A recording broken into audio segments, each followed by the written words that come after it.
Chapter 840. Xiao Ge and the others were not bad either. Especially Zhang Binyu, who became one of the male leads in the new web drama, Reporting to Boss. Xiao Ge also became the one and only female lead, if the cross-dressing teacher Kong was not included. Chen Jian, on the other hand, was doing the best out of all of them. 3 months ago, when he heard that there was a period drama ready to be filmed, this did not match the facts, but it was not to be bothered, so they recommended Chen Jian for the audition. They did not expect him to pass. Although he was not the main lead, or even the main supporting role, he was still a supporting role with many scenes and lines. It's mainly because Xiao Jun has a good foundation. The Beast praised, he looks quite handsome in a period drama, and he knows kung fu. When he performs those moves, he's much better than those who only know some fancy moves. Chen Jian touched his nose in embarrassment. Bai Ku, who was closest to him, put his hand on his shoulder and exclaimed loudly about Chen Jian's opportunities. Chen Jian was considered a newcomer this year, but he could already participate in the filming of a TV drama, and it was a big production. He was really lucky. That's why I told you not to slack off. It's right to train and maintain your kung fu. Poplar Fruit laughed. The Beast has already told you. If you don't have kung fu, why would they choose a newcomer like you who has no experience at all? Just look at those who drifted from Beijing and Hengwu, who did not slowly make their mark after playing minor roles for a few years. It's better to have a skill than to compete with others empty-handed. The Beast also laughed. Look at Bai Ku. Why didn't I recommend him for the audition? It's because he's not good at kung fu. Bai Ku's face darkened. He held his chin speechlessly and sighed. Sigh, I'm just sitting here and getting shot. Actually, the company should have a lot of resources. Poplar Fruit said to the Beast. You should communicate more with Zheng Yujia. Her family is very well informed in this regard. Next year, we can increase our efforts and get more audition opportunities for our company's people. We can't always act in web dramas. After all, these are not considered mainstream.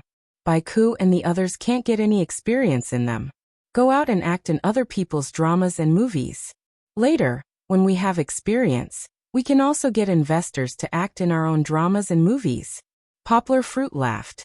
Meng Shou, Zimo, and the others were all pumped up by Poplar Fruit's words. They rubbed their palms together as though they wanted to do something big. Actually, Poplar Fruit was only an armchair strategist. In fact, he was just drawing a picture for them to see. How could he know how difficult it was for a new media company to participate in the traditional circle of television dramas and movies? Of course, who knew if Wanha and Tianyi were incapable? These people were all young people who were born in the 80s and were not afraid of tigers. They were creative, capable, and supported by Zheng Yujia and Poplar Fruit's funds and resources. The future would only get better and better. After having lunch with them at noon, Poplar Fruit and Zheng Yujia left. They were not free either. Although they were not the main characters of the afternoon screening, they still had to go there early. They could not interfere with Li An's work. Li An really did not have time to receive them.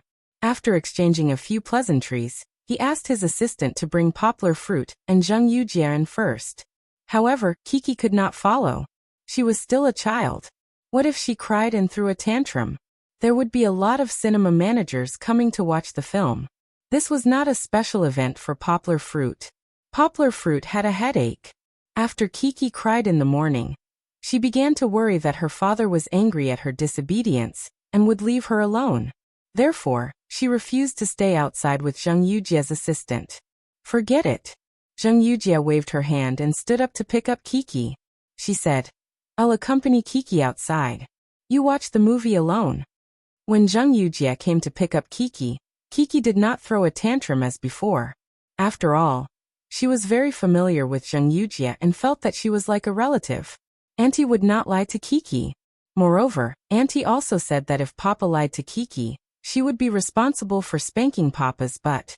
You don't want to watch it? Is it really okay? Poplar Fruit asked somewhat embarrassedly. How could Zheng Yujia not be okay?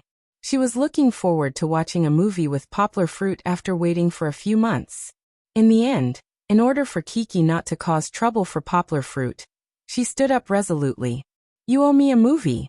Zheng Yujia laughed heartily and said, I don't care. Anyway, you have to watch it with me before you go back. Poplar Fruit nodded helplessly. Zheng Yujie really went out, and her assistant did not stay. Therefore, Poplar Fruit stayed behind alone, and began to watch the movie with the heads of a group of cinema managers. If this was the first time he had seen this story, Poplar Fruit would have been amazed by this imaginative movie. After all, the young villain, a hyena, a zebra with a broken leg, an orangutan, and a Bengal tiger were thrown into an escape boat in the Pacific Ocean. In the end, the young villain survived with his own wisdom. This was an almost impossible thing. However, after reading the book and fully understanding the development of the story, Poplar Fruit was not interested in the plot of the movie. He felt that after all, the movie was still made, and there was limited room for imagination. The book was better, and people could freely imagine some of the plot. It was no wonder that the great director Lian was so nervous and insisted that they not sell the book in advance. Could it be that Lian's movie had no redeeming qualities? Of course not.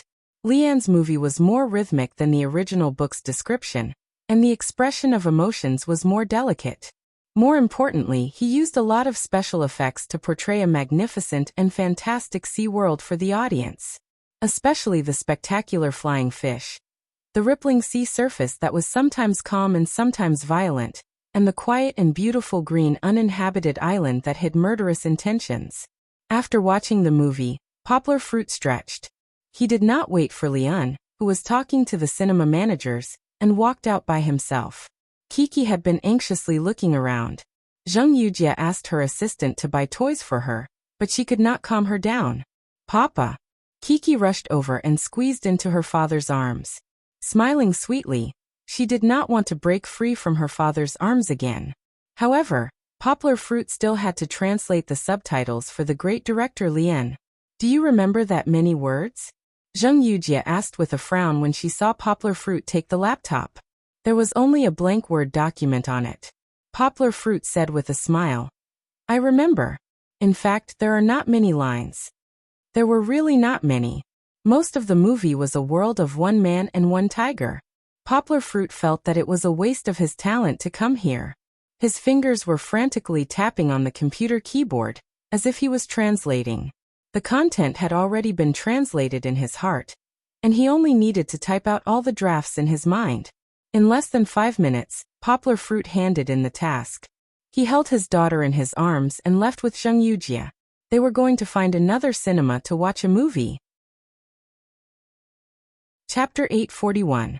Poplar Fruit felt guilty, but he still went to watch the movie with Zheng Yujie.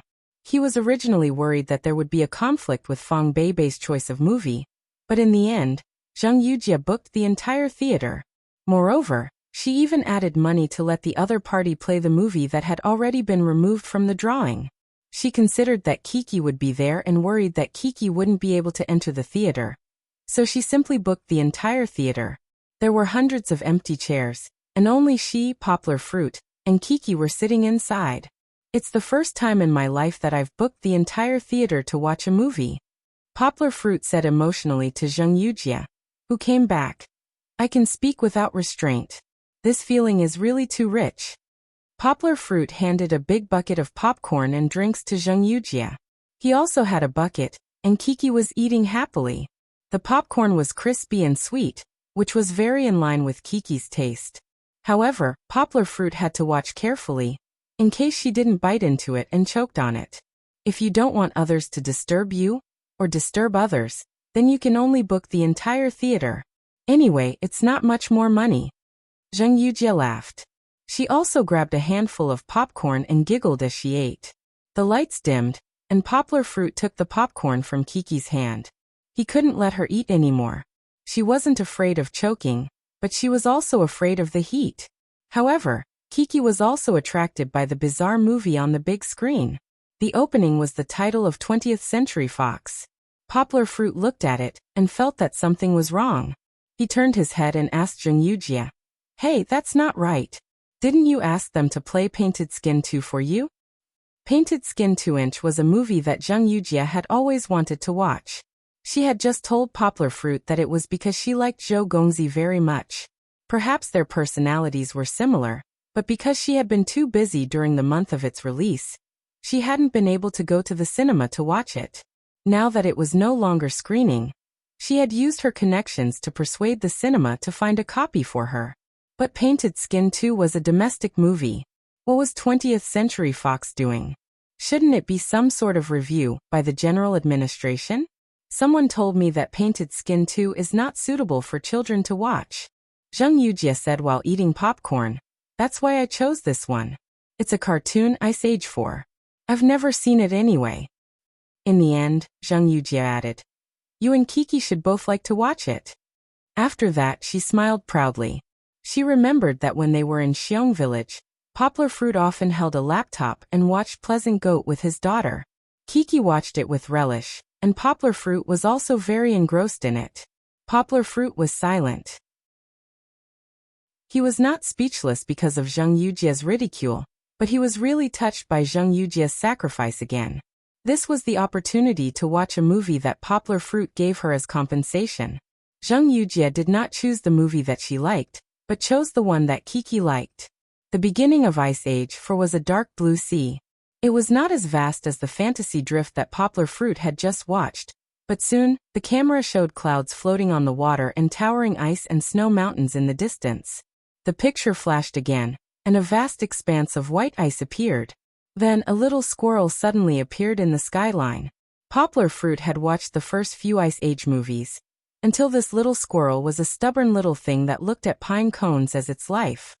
He looked at his daughter and found that she had already been attracted by the big screen. That little squirrel was too cute. It had nimble movements, a fat tail, an ugly nose, and eyes that were as quick-witted as a thief's.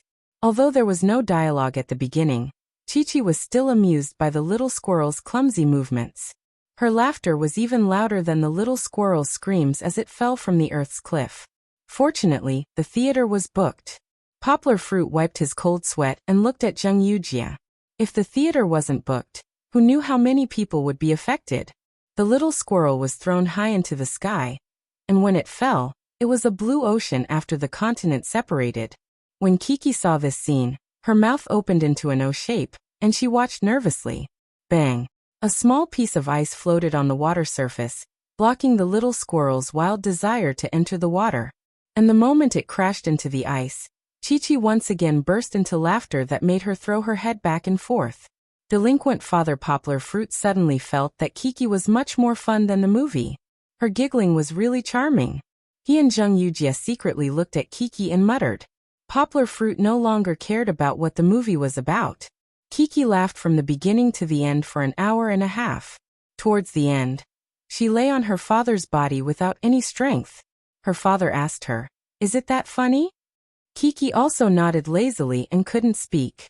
Poplar Fruit thought about it, but he still didn't ask Kiki whether Ice Age was better or Pleasant Goat was better, because he understood that Kiki's judgment would be very difficult. After all, Pleasant Goat was a cartoon that she liked for a long time. Not to mention Kiki, it was difficult for Poplar Fruit to judge by himself because domestic cartoons and American cartoons were fundamentally different. American cartoons were all about heroic plots, and they relied on invincible special effects and funny effects to win. On the other hand, domestic cartoons had more creativity, and they were produced locally, so they understood the tastes of the people more and were closer to our lives in reality. Do you want to watch another scene? Poplar Fruit looked at Zhang Yujie apologetically and asked. This time, she was accommodating the father and daughter. Poplar Fruit felt bad. There's no need. Zhang Yujie glanced at Kiki who was lying on Poplar Fruit's body and smiled. Bring her back to rest. You've been busy the whole day, and you all need to rest. Sometimes, it was more effective to let a man remember your good than to chase after him relentlessly to ask for debts. Zhang Yujie didn't want to pester Poplar Fruit and make him sick of her. She only wanted to slowly increase her weight in Poplar Fruit's heart, and one day, she would be able to snatch Poplar Fruit away. Poplar Fruit nodded, and he helped Kiki tidy up her hair with heartache. Laughter consumes energy. Although Kiki was dancing happily just now, she looked like a withered flower after coming out. He was also in a hurry to go back, so that he could give Chi-Chi some sweet water to soothe her throat and feed her some food. Otherwise, Chi-Chi would definitely fall asleep a little later than usual. She would definitely fall asleep earlier than usual. Zhang Yujie had already sent her assistant away. She drove Poplar Fruit back to the hotel. I'll pick you up tomorrow to go to the airport, Zhang Yujie said. Poplar Fruit was going back tomorrow. He had already agreed with Fang Beibei that he would be gone for 3 days. Since he had nothing to do in Beijing tomorrow, it was time to go back. Looking at Zhang Yujie's expression, which didn't allow Poplar Fruit to refuse, Poplar Fruit could only nod, close the car door, and watch the Maserati drive away. Chapter 842. His original plan was to return to Yangqing City, but his plans always changed. After receiving a phone call, Poplar Fruit's face turned gloomy as he clenched his fists. He immediately contacted the airline to change his ticket. Baby, I can't go home right now. Poplar Fruit gave a call to Fang Beibei and apologetically said, there's a problem with a classmate of mine from university, and I have to go over to take a look. I'll be back later. Fang Beibei remained silent for a while Poplar Fruit listened for a long time without saying a word. He also felt a little uncomfortable in his heart as he said, Baby, it's my fault. I shouldn't have stood you up. But really, there's a problem with her side, and she was deceived by someone. I want to visit her. Is it a girl? Fang Beibei asked hesitantly on the other side of the phone. Poplar Fruit frankly said, yeah, it's Duan Xueqing. I told you about her when I took her graduation photo. It's a junior sister. Fang Beibei's voice suddenly became aggrieved. She seemed to have something stuck in her nose as she sullenly said, but I already bought the movie tickets, and I was just waiting for you to come back. Baby, don't cry. Poplar Fruit completely understood his girlfriend's state. Although she hasn't cried yet, she's not far from crying. He immediately explained to Fang Beibei, it's really an emergency this time. I just received a call from her, and I immediately told you after hanging up. I'm worried that something might have happened to her, so I had no choice but to ask you to postpone the movie for 2 days. Is that okay? I promise that I'll come back immediately after visiting her. But you also said that you would come back immediately, Fang Beibei said in an aggrieved tone. Why are you so worried about other people's matters? When I was studying, she was one of my close friends. Now that my friend is in trouble, I have to go and visit her, Poplar Fruit explained. Fang Beibei had seen the photo of Duan Xueqing. Poplar Fruit was quite frank with her. Of course, Poplar Fruit was not stupid enough to say that the Duan Xueqing was interested in him. However, perhaps because of a woman's sixth sense, Fang Beibei was very afraid of the Duan Xueqing. That girl made Fang Beibei feel unconfident about her appearance for the first time. When Poplar Fruit said this, Fang Beibei felt even more wronged. She said timidly, why are you so warm to others? Don't you even consider my feelings? His heart ached. Poplar Fruit could hear the sadness in Fang Beibei's voice. His heart felt as if it was being squeezed. This kind of pain was different from when he received the call from Duan Xueqing. Earlier he only felt anger, but he did not feel this kind of heartache. Baby, in my heart, you will always be different from others, Poplar Fruit said seriously. Friends, I will care about them, worry about them, and be anxious for them. But you are different. You will always be the girl that I care about. Your matters are my matters. My concern for you is something that others can never compare to. Then, if I say that I have something that I need you to come back to help me solve, will you come back? Fang Beibei sniffled and asked. Yes, definitely, Poplar Fruit said resolutely. You will always be ranked first. In English, you are the first priority. Fang Beibei was amused by Poplar Fruit's serious words. With a nasal voice she said angrily, don't speak English to me. You know I'm stupid. How can you be stupid? Our baby is the smartest, Poplar Fruit said with a smile. Then should I go home or? Fang Beibei was silent for a while. She said in a muffled voice, no need. I can handle things here. You go and see your friend first. Go home early. And I will, Poplar Fruit said with a smile. Fang Beibei's understanding made him feel relieved. He was about to take out his laptop, but he put it back. This time, I came here to meet the beast, Poplar Fruit said with a smile. I never thought that those friends would improve so much. Fang Beibei and Poplar Fruit both liked this web drama. Although Poplar Fruit was their boss, Fong Beibei and Poplar Fruit regarded themselves as pure audience. Especially Fong Beibei. Sometimes she laughed until she had no strength to lie on Poplar Fruit's arm. Fong Beibei reluctantly became interested. She seemed to be still immersed in the unhappiness of Poplar Fruit not coming back in time. Poplar Fruit just wanted to say something fun to make Fong Beibei happy. He said with a smile. Yes, Kiki played with the beast. She patted its big bald head, and the beast decided to give her a guest role. Didn't she already make a guest appearance last time? Fong Beibei asked curiously. She can make a guest appearance again? That's great. Which episode is it? I want to look for it. It hasn't been filmed yet. Poplar Fruit said with a smile. The first season of Unexpectedly is almost finished. The script is also written. We can only add Kiki in the next season. Okay. Fong Beibei said lazily. She seemed to be in a bad mood. Poplar Fruit was helpless. He understood his girlfriend's thoughts. She missed him. He could only solve the problem with Duan Xueqing as soon as possible, and then rush home to comfort her. Bao Bao, do you want to make a guest appearance? Poplar Fruit said with a smile. I'll tell the beast that we'll go to the capital together next year. We can act and play at the same time. You haven't been to the capital yet, right? It doesn't matter if we act or not. Fong Beibei muttered. I just want to be with Uncle and Kiki. I don't want you to always leave me alone. You won't. Poplar Fruit comforted her. After putting down the phone, Poplar Fruit's face darkened again. He clenched his fist and growled in a low voice. Pai Din won. Duan Xueqing called him in the morning. At first, she was silent and didn't say anything. Poplar Fruit frowned at that time.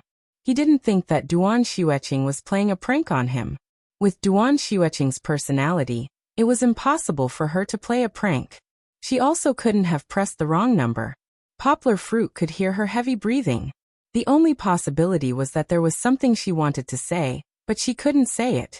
This situation was very rare.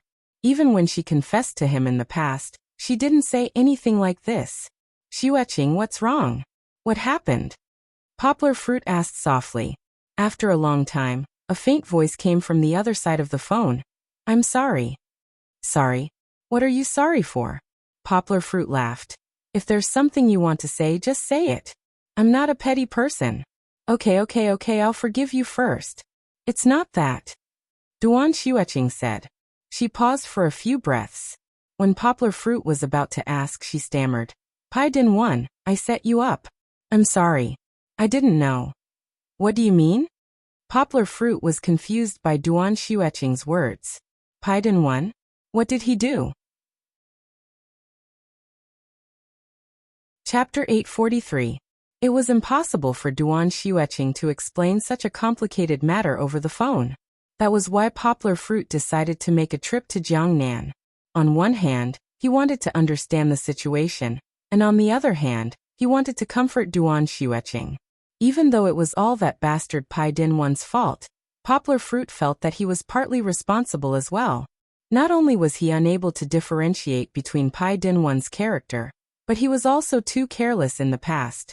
After rejecting Duan Xueqing's confession, he didn't truly help Duan Xueqing and help her walk out of the shadow of heartbreak. Perhaps if she hadn't left Yangqing in such a depressed state, Pai Din One wouldn't have taken advantage of her.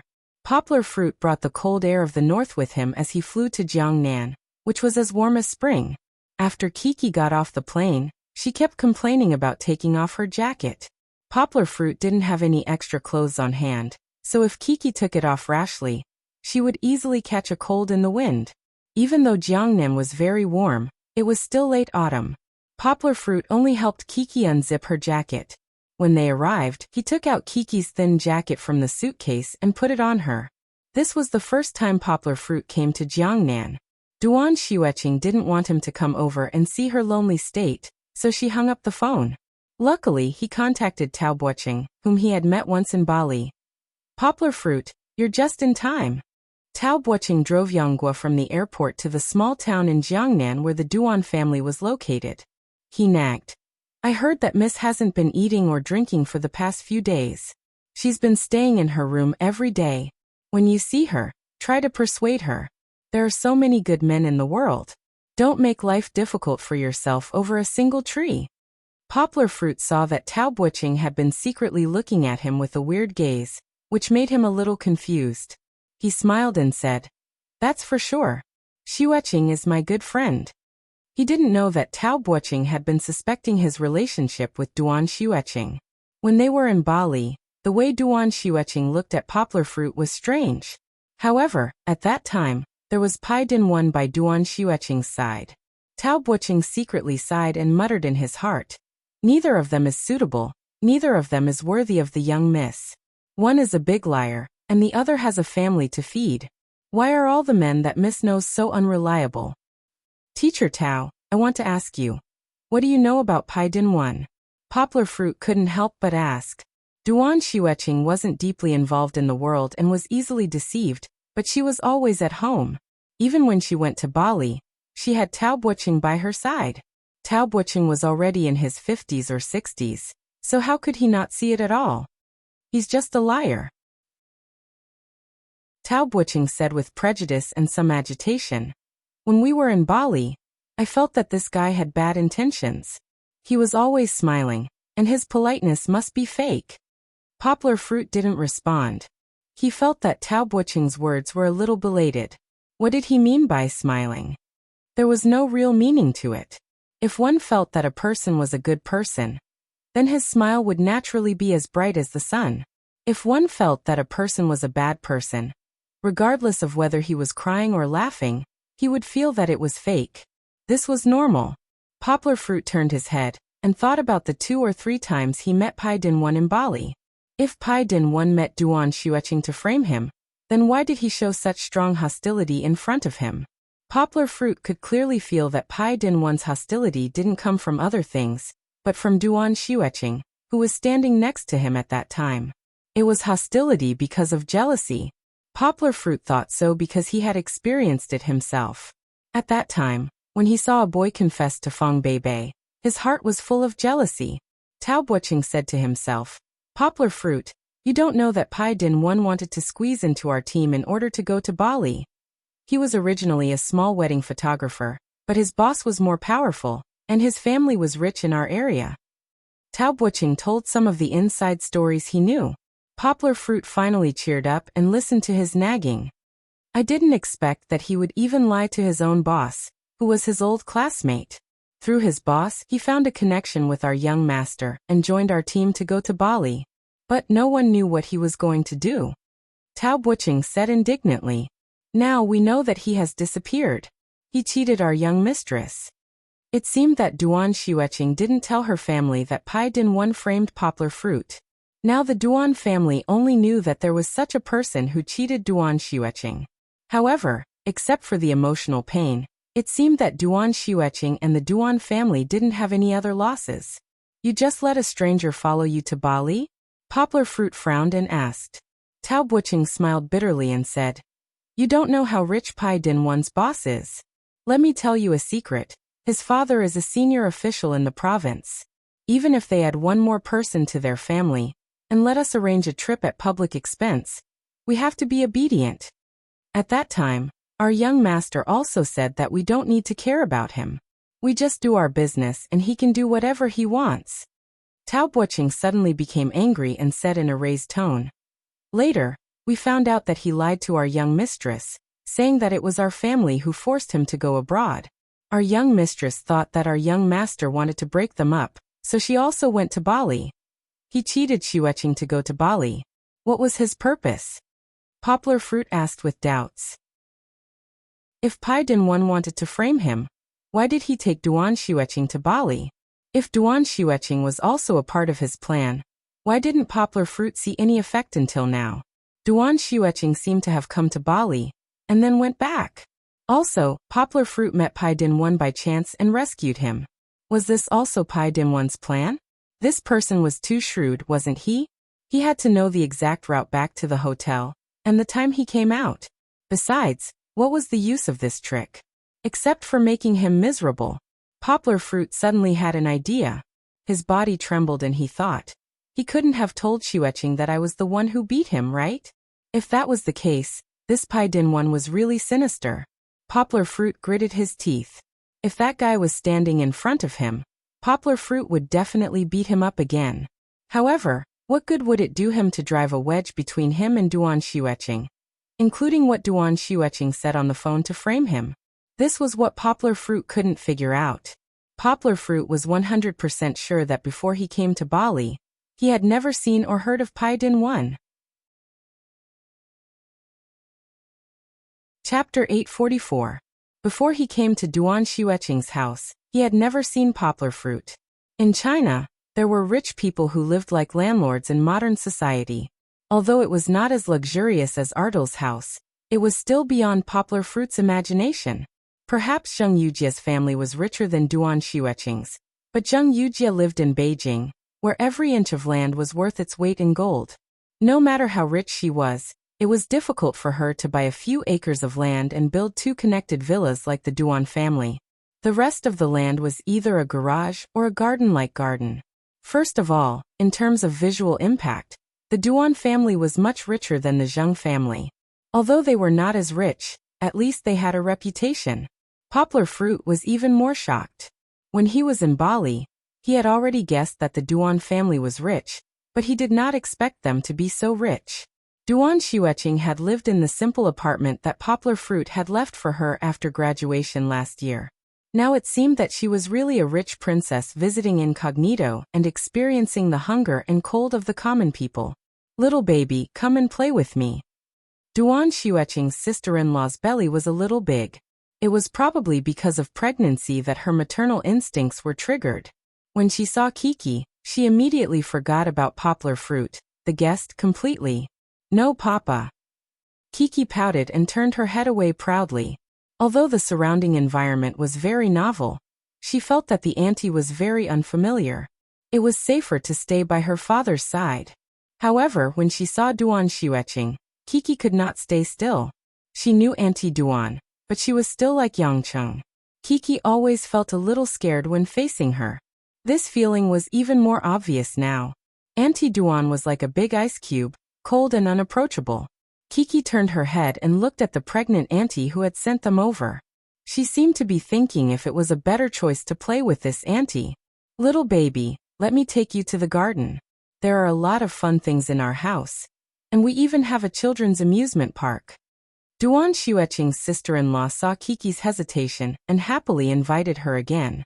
Poplar Fruit smiled and let go of Kiki's hand, who was a little tempted. He squatted down and patted Kiki's little butt and asked, "Kiki, do you want to go out and play? Dad has some things to discuss with Auntie Duan?" "Yes." Duan Xue's sister-in-laws. She was a little embarrassed because she said she did not want to play with Duan Xian's. "Then go out and play with this auntie. Remember to be obedient, don't jump around and don't touch Auntie's stomach, okay?" Yang Gua said with a smile. "Call me Sister Xian." Duan Xueqing's sister-in-law smiled and said, "You're making me sound old." "Okay, thank you, Sister Xian. Please take care of her." Poplar Fruit stood up and put Kiki's little hand in her hand, and said with a smile, "Chi-Chi was brought out by elder sister Xian."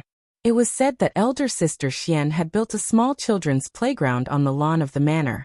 It was designed for her child to be born next year. Chi-Chi was so lucky that she could experience it in advance. After Kiki left, Poplar Fruit pulled a chair and sat down. He sighed softly and looked at Duan Xueqing, who looked a lot more haggard, and said, "Tell me what's going on."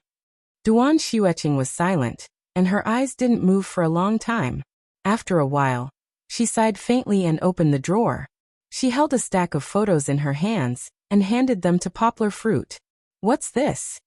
Poplar Fruit looked at the photos curiously. At first, he thought that Pai Din 1 had sold some state secrets. However, Duan Xueqing lowered her eyes and said in a dry voice, "The information about you that was exposed by the media was sold by him." In order to explain, Duan Xueqing said the longest sentence she had spoken in the past few days. It was him. Poplar Fruit was shocked.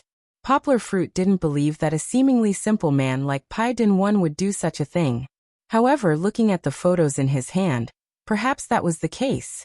Otherwise, why would he meet with so many foreigners? "How did you get these photos?" Poplar Fruit frowned and asked. Could it be that someone framed him? The photos could also be photoshopped. Duan Xueqing didn't answer, but quietly took out her Walkman and played the conversation for Poplar Fruit. As Yang Guo listened, she clenched her fists so tightly that they cracked. However, even though Poplar Fruit was very angry, he still retained a little bit of rationality and asked, the recording mentioned a mission. Could it be that he was forced? Duan Xueqing looked up, her cold eyes emitting a light without a trace of emotion. She only said 4 words. What's the point? Yes. What's the point? Even if he was forced, he didn't waver because of Duan Xueqing. Even if he was forced, he had already made it a fact. What's more, was he being forced? From the photos of him handing over the USB flash drive and money to the reporters, he didn't know how happy he was. Poplar Fruit felt that he was a little ridiculous. Why did he still care about the reason Pai Dinwan framed him? He had already deceived Duan Xueqing's feelings, deceived a girl like her, and treated her as a stepping stone to get closer to Poplar Fruit. On this point, he was already unforgivable. Where is he now? Poplar Fruit pressed on the back of the chair, slowly stood up and asked. His heart was raging with anger, and the aluminum alloy frame of the back of the chair was bent out of shape by his grip. Disappeared. Duan Xueqing suddenly sighed faintly and said. Poplar Fruit firmly clenched his fist and said to Duan Xueqing, Xueqing, don't worry. If I see him, I'll definitely beat him up until his parents can't recognize him. Poplar Fruit had already told Pai Dinwan when they were in Bali that if he dared to let Duan Xueqing down, he would definitely beat him up. Duan Xueqing withdrew her gaze from Poplar Fruit and turned her head to the side. She didn't have any intention of continuing the conversation with Poplar Fruit. Poplar Fruit paused and asked the question he had long wanted to ask. On the night of the cocktail party, did Pai Dinwan tell you that I beat him up? Duan Xueqing looked over in surprise. This was the first time Poplar Fruit's emotions had fluctuated since he saw her in the afternoon. Before this, every sigh of hers made him panic, giving him the feeling that her heart was already dead.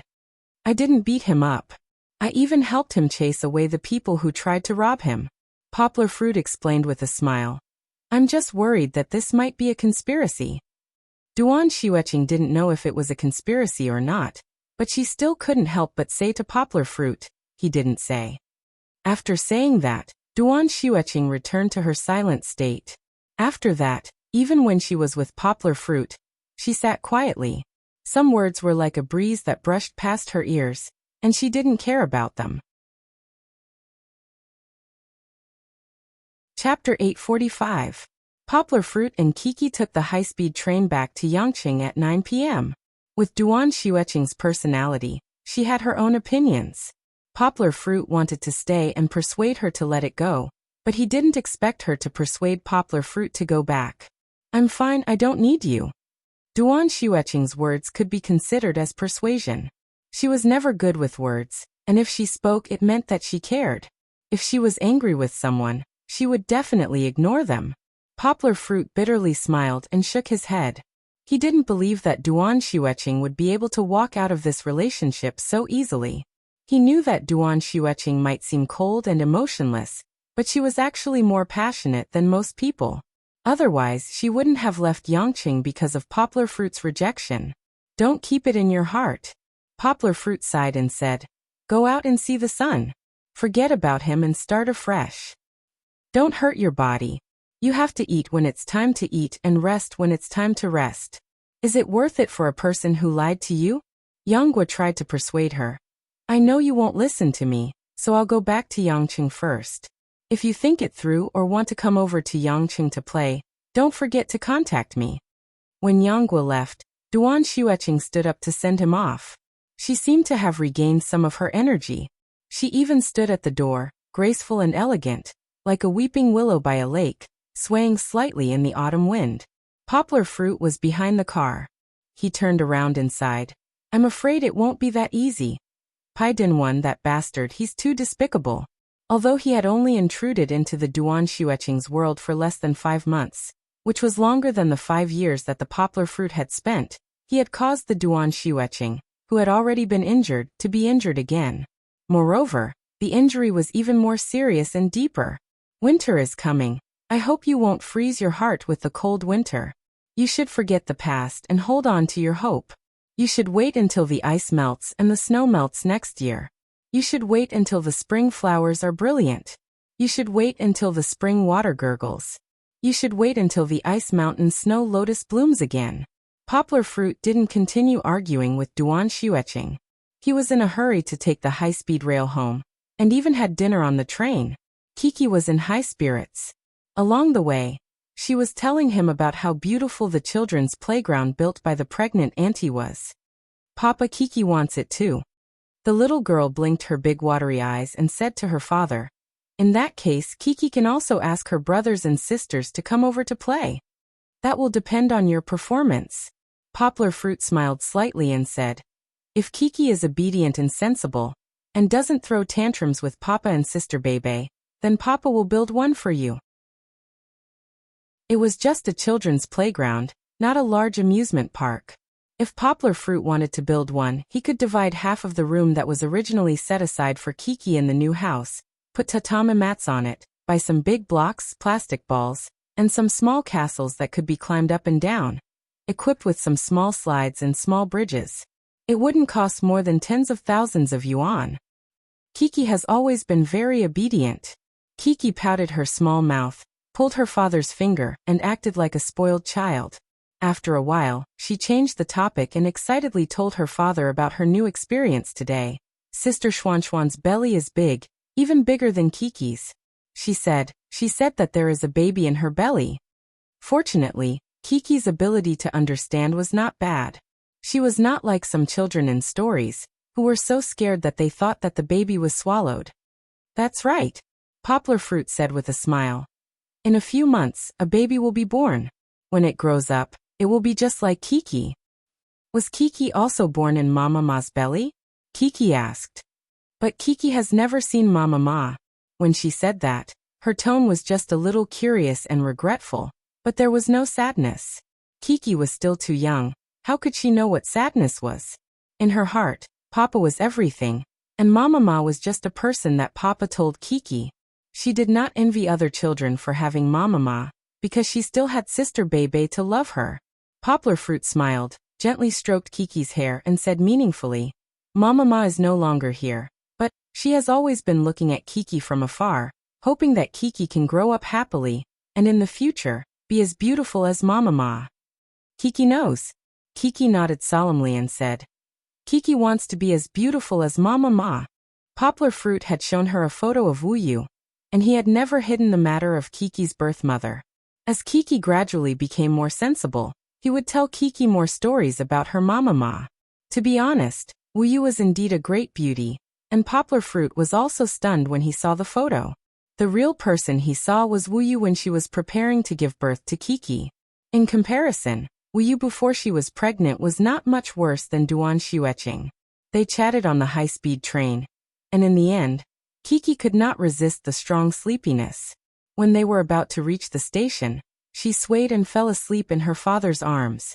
Poplar Fruit's return was a pleasant surprise, and Fong Bebe was so happy that she wanted to pick him up, but in the end, Poplar Fruit refused. The night was different from the day, and Poplar Fruit was worried about his girlfriend going out alone. At that time, he smiled and said to Fong Bebe, when you learn how to drive, then you can come and pick us up. When he returned home, Fong Bebe was already sitting on the chair in the dining room waiting for him. Poplar Fruit could see the deep tiredness in her eyes. You're back today. Poplar Fruit had a smile in his eyes, and gently hugged Fong Bebe in his arms. With his mouth he lifted Fong Bebe's bangs and gently kissed her forehead. I'll carry Kiki to the bed. Fong Bebe whispered to Poplar Fruit. Have you bathed her? Not yet, forget it. I'll bathe her tomorrow. She's sleeping soundly, Poplar Fruit said, and put the luggage aside. When Fong Bebe came out, Poplar Fruit sat on the sofa, waved to Fong Bebe, and said with a smile, Baby, come here. Without Kiki, Fong Bebe's little temper appeared again. She pouted her red lips and dragged her feet, unwilling to come over. Are you still angry with me? Poplar Fruit pretended to sigh and said, Without a plane ticket, I've already rushed home on the high-speed train. How come there's no reward at all? It's obviously you. Ah. Fong Beibei came closer, sullenly refuted, but suddenly she was pulled into Poplar Fruit's arms, and could not help but scream. She was turned over by Poplar Fruit, and her back was against Poplar Fruit's embrace, and her hands were pressed by Poplar Fruit on her lower abdomen. Her face was flushed, but her body was soft, and locked in Poplar Fruit's embrace, unwilling to resist. "You're a rogue," Fong Beibei whispered in Poplar Fruit's ear, as if she was protesting, but it was more like a tender whisper between lovers. Chapter 846. Fong Beibei was actually very easy to coax. After Poplar Fruit cuddled with her for a while, she was no longer angry. The two of them rubbed each other's ears and hair, sticking to each other on the sofa until Fong Beibei began to yawn. "You go take a shower, it's time to sleep." Fong Beibei pushed Poplar Fruit's big hand and said lazily, "Let's go take a shower together?" Poplar Fruit said with a smile, "Take a shower, your uncle." Fong Beibei blushed and jumped out of Poplar Fruit's arms. She picked up the pillow on the sofa and threw it at Poplar Fruit. "Who wants to take a shower with you?" Poplar Fruit laughed and fled to the bathroom to take a shower. When he came out, Fong Beibei was helping him pack his luggage. His clothes were neatly stacked on top of each other. Kiki's milk bottle and other utensils were also placed in a basket on the dining table. They would be left for tomorrow when they were free to use boiling water to disinfect them. Looking at her concentrated look, and even couldn't help but yawn while packing, Poplar Fruit was in a trance, as if he saw his vigorous but virtuous and hard-working mother.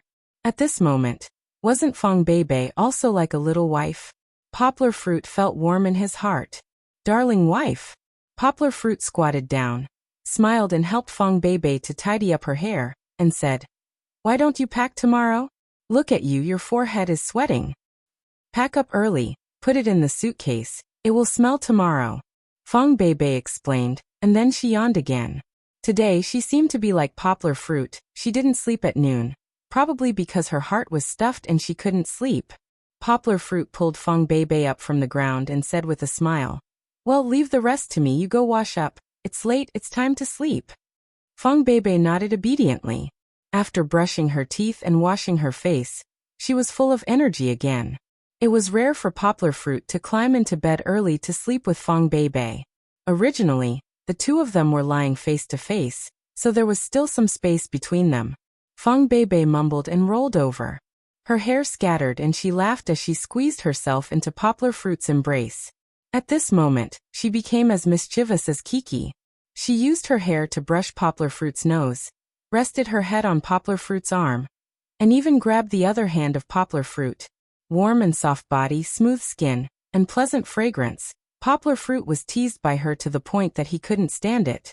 He quickly used his hand to press down on Fong Beibei, who was moving around. "Baby, if you mess around again, I'll eat you." Poplar Fruit smiled and said softly in Fong Beibei's ear. The man's warm breath sprayed on the crystal-clear small ear. Fong Beibei suddenly half of her body softened. She said softly, "No, you can't cross the line." "But you're the one who's teasing me." Poplar Fruit's lips curled up and said with a smile. Fong Beibei was about to speak. Suddenly her body stiffened, and then her whole body softened, lying in Poplar Fruit's arms, burying her head. A soft moan floated in the night wind, as if the moonlight had become swaying. Poplar Fruit had gently kissed Fong Beibei's ear, kissing her white and delicate neck. "Don't move." Fong Beibei quickly turned around facing Poplar Fruit, but still in Poplar Fruit's arms, gently patted Poplar Fruit's chest, and said in a sweet voice. Poplar Fruit's eyes had a smile, and looked at Fong Beibei, but didn't say anything. The affection in his eyes was like the sea of stars in the sky, so rich that it wanted to swallow her. Fong Beibei understood the meaning of Poplar Fruit, but her eyes were filled with hesitation, as if she was still a little flustered. Looking at Poplar Fruit's eyes, there was helplessness and worry. She was worried that if she refused, her lover would be unhappy. But how could Poplar Fruit not be happy? He also understood his girlfriend's reluctance, smiled, and reached out to touch Fong Beibei's cheeks and gently said, "Take your time." Fong Beibei sweetly turned around again, and leaned against Poplar Fruit's arms, lying on her side. Her heart was calm, as if she didn't need to worry anymore, and Poplar Fruit didn't move again. Fong Beibei took the initiative to hug Poplar Fruit's arm and let him hug her lower abdomen. Even if the action was intimate, she still felt at ease. Okay, go to sleep, you're sleepy. Poplar Fruit said with a smile. I'm not sleepy, talk to me again. Fong Beibei said coquettishly. She was still in high spirits after the commotion just now. What do you want to talk about? Poplar Fruit asked softly from behind her. Tell me, what did you do these days? Fong Beibei said with a smile. Yes, I met the great director Lian and watched 2 movies. Poplar Fruit said with a smile. The first one was Lian's new movie, but they didn't let Kiki in, so I watched it alone. The second one was to apologize to Zheng Yujia. She's the editor-in-chief of the publishing house that I told you about. But she played Glacier Century. Kiki especially liked it, and laughed until her stomach cramped. Why do you want to apologize? Fong Beibei's heart tightened, and she began to feel sour. But thinking that Poplar Fruit told her frankly, it meant that he didn't have a guilty conscience, and she should believe him. Originally, I was going to watch the first movie with her, but then Kiki made a big fuss, so she had to go out and help me take care of Kiki. Poplar Fruit smiled and touched Fong Beibei's head. He just heard his girlfriend's emotional fluctuations. Don't be jealous, I'm innocent. I know, what else is fun? Fong Beibei muttered and said. Then I met with the beasts I told you. Poplar Fruit said with a smile.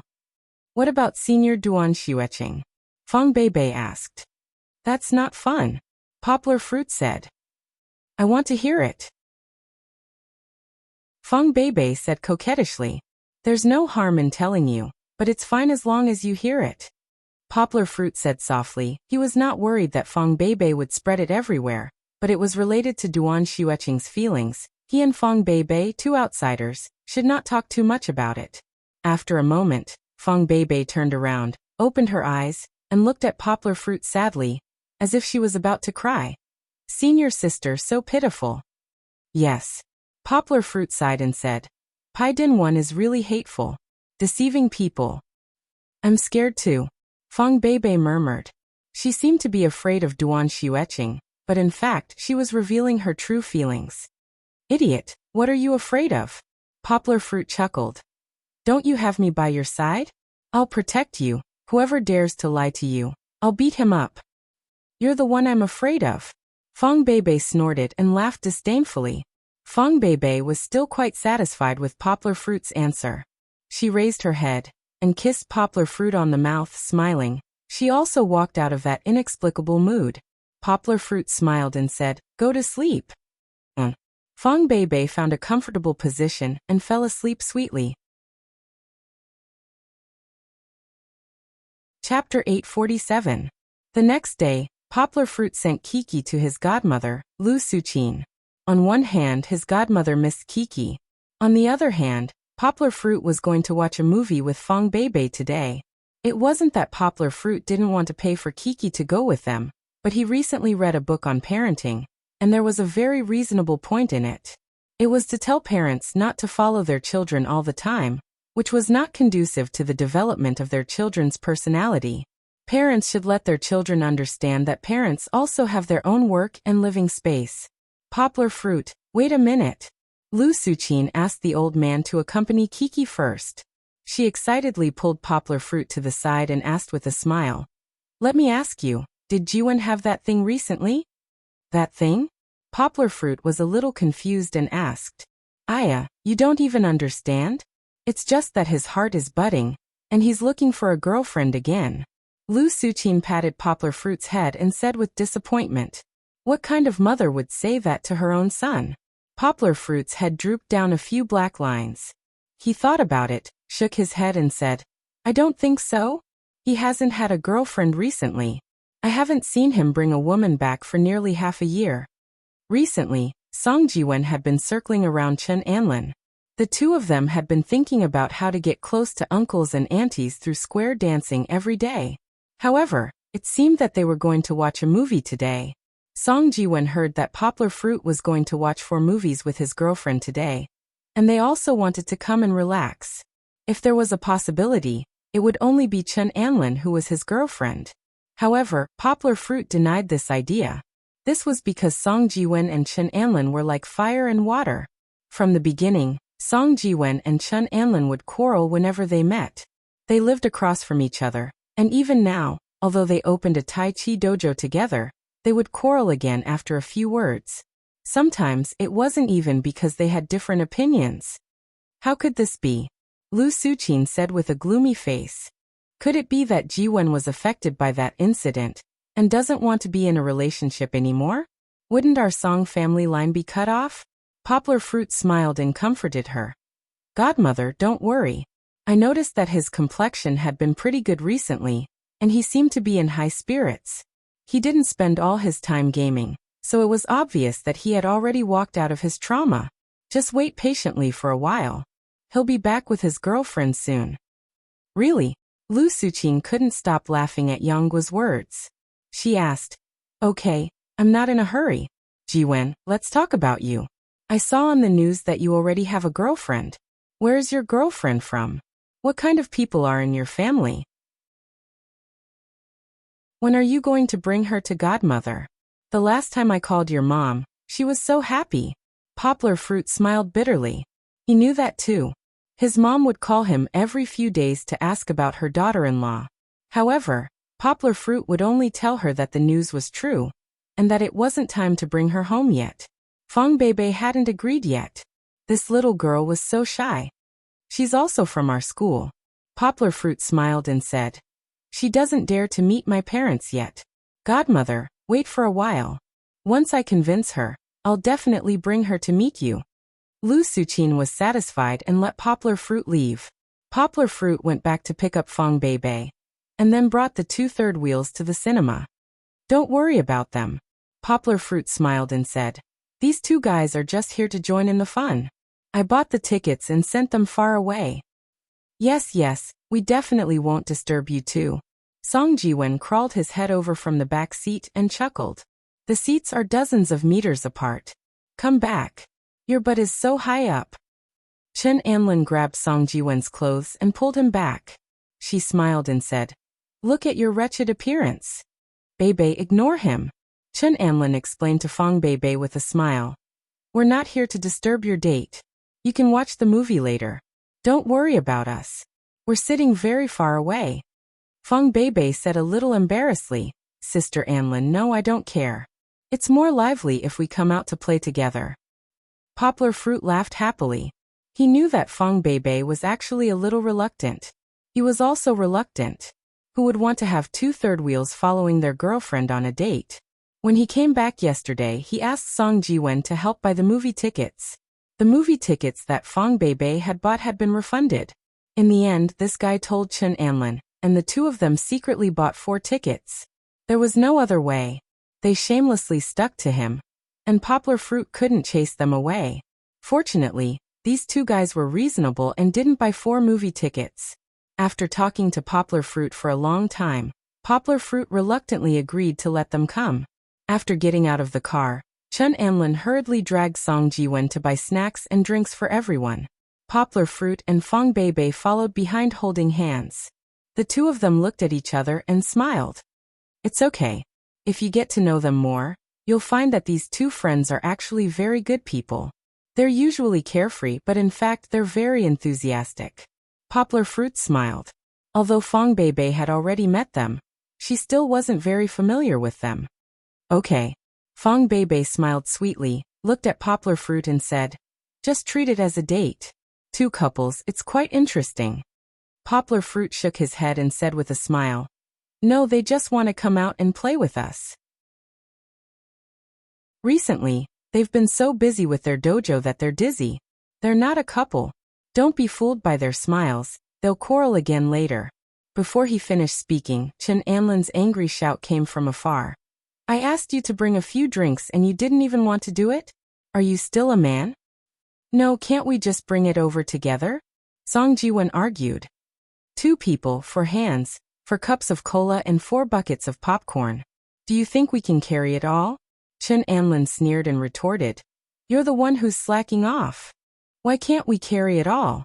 Song Jiwen gestured and said, The cola can be carried in a bag and can be carried in one hand. There are 4 buckets of popcorn. I'll carry 3 buckets, and you carry 1 bucket with the cola. Can't you do such a simple calculation? Why do you carry such a light one and I carry such a heavy one? Chen Anlin said unhappily. The focus of their quarrel had unknowingly changed a little. You practice martial arts, so you have so much strength. Wouldn't it be a pity if you don't make full use of it? Song Jiwen said somewhat proudly. Making use of a girl, as a man, you have the nerve to say that? Chen Anlin's violent temper was provoked by Song Jiwen.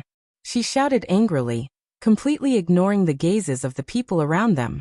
Forget it, I'll go get it myself. Poplar Fruit and Fang Beibei smiled and walked towards them hand in hand. Chapter 848. Of the 4 movies that he watched with Fang Beibei, the first one, Twilight, Breaking Dawn, was boring to Poplar Fruit. However, Fang Beibei enjoyed it. It was indeed a commercial blockbuster that captured the desires of women all over the world. The second one was a romance film called The Longest Hug. However, it was obvious that the director's storytelling skills were not good enough. A story about family, love, and the warmth between strangers should have moved people to tears, but Poplar Fruit always felt that this plain pace made him feel a little bored. Perhaps the potential value of the movie was still there. For example, the male protagonist who had lost his arms acted as himself, which reflected the tragedy and struggle of the male protagonist very well. Or, the inspiration behind the story. But now that commercialization was becoming more and more mainstream, it was very difficult for mediocre literary films to be successful. Even if it was a literary film, it should borrow some narrative techniques from commercial films to tell the story with more waves and edit the scenes to be more exciting. After watching the movie, Yonghua didn't feel moved, but she did have a deeper thought about her future and the future of New Translation Road Publishing House. She couldn't abandon the market and stubbornly act like a hipster. This movie is not very good. Fang Beibei stretched, showing her curves. She turned her head and said to Poplar Fruit, "What's the next one?" "Spy movie." Poplar Fruit did not even look at the movie ticket. He said with a smile, "It's time to change the venue. The next one is in Hall 13. This is what you like to watch." Fang Beibei stepped on the armchair barefoot, holding a high-heeled sandal in one hand. She imitated Kiki and put her arms around Poplar Fruit's neck. She said with a smile, "I want a hug too." Yonghua smiled faintly. His strong and powerful arm gently rested on her perky buttocks, and Fang Beibei was lifted up by him. Fang Beibei's face was flushed, but she still adapted to Poplar Fruit's movements. In the strange eyes of the people next to them, Fang Beibei buried her face in Poplar Fruit's neck, and did not dare to raise her head. Poplar Fruit laughed and showed off their affection without any scruples. "Wow. Do you want to do this?" Song Jiwen's annoying voice came. Fang Beibei heard it and quickly struggled out of Poplar Fruit's arms shyly. She lowered her head and her hair covered her face. She did not dare to look at them. "I say, aren't you wicked? They are loving each other. What did they do to you? Why do you have to scare them?" Chen Anlin said what Poplar Fruit was thinking. The 4 of them played for a while, bought new snacks and drinks, and were about to enter. Fang Beibei pulled Poplar Fruit's hand and whispered embarrassedly, "Uncle, I want to go to the toilet." "Then you go in first. I'll accompany the baby to the toilet." Poplar Fruit waved his hand to Song Jiwen and said, "Do you want to go?" Chen Anlin looked at Song Jiwen and asked. "No." Song Jiwen shook his head. "Then you go in first. I want to go too." Chen Anlin stuffed the food into Song Jiwen's hands and quickly caught up with Poplar Fruit. Song Jiwen looked at the sound of Chen Anlin leaving and frowned. He took a sip of soda and muttered, "Could it be that he sneaked away and left me to watch the movie alone?" It turned out that he was thinking too much. Before the movie started, Chen Anlin had already returned. The movie started.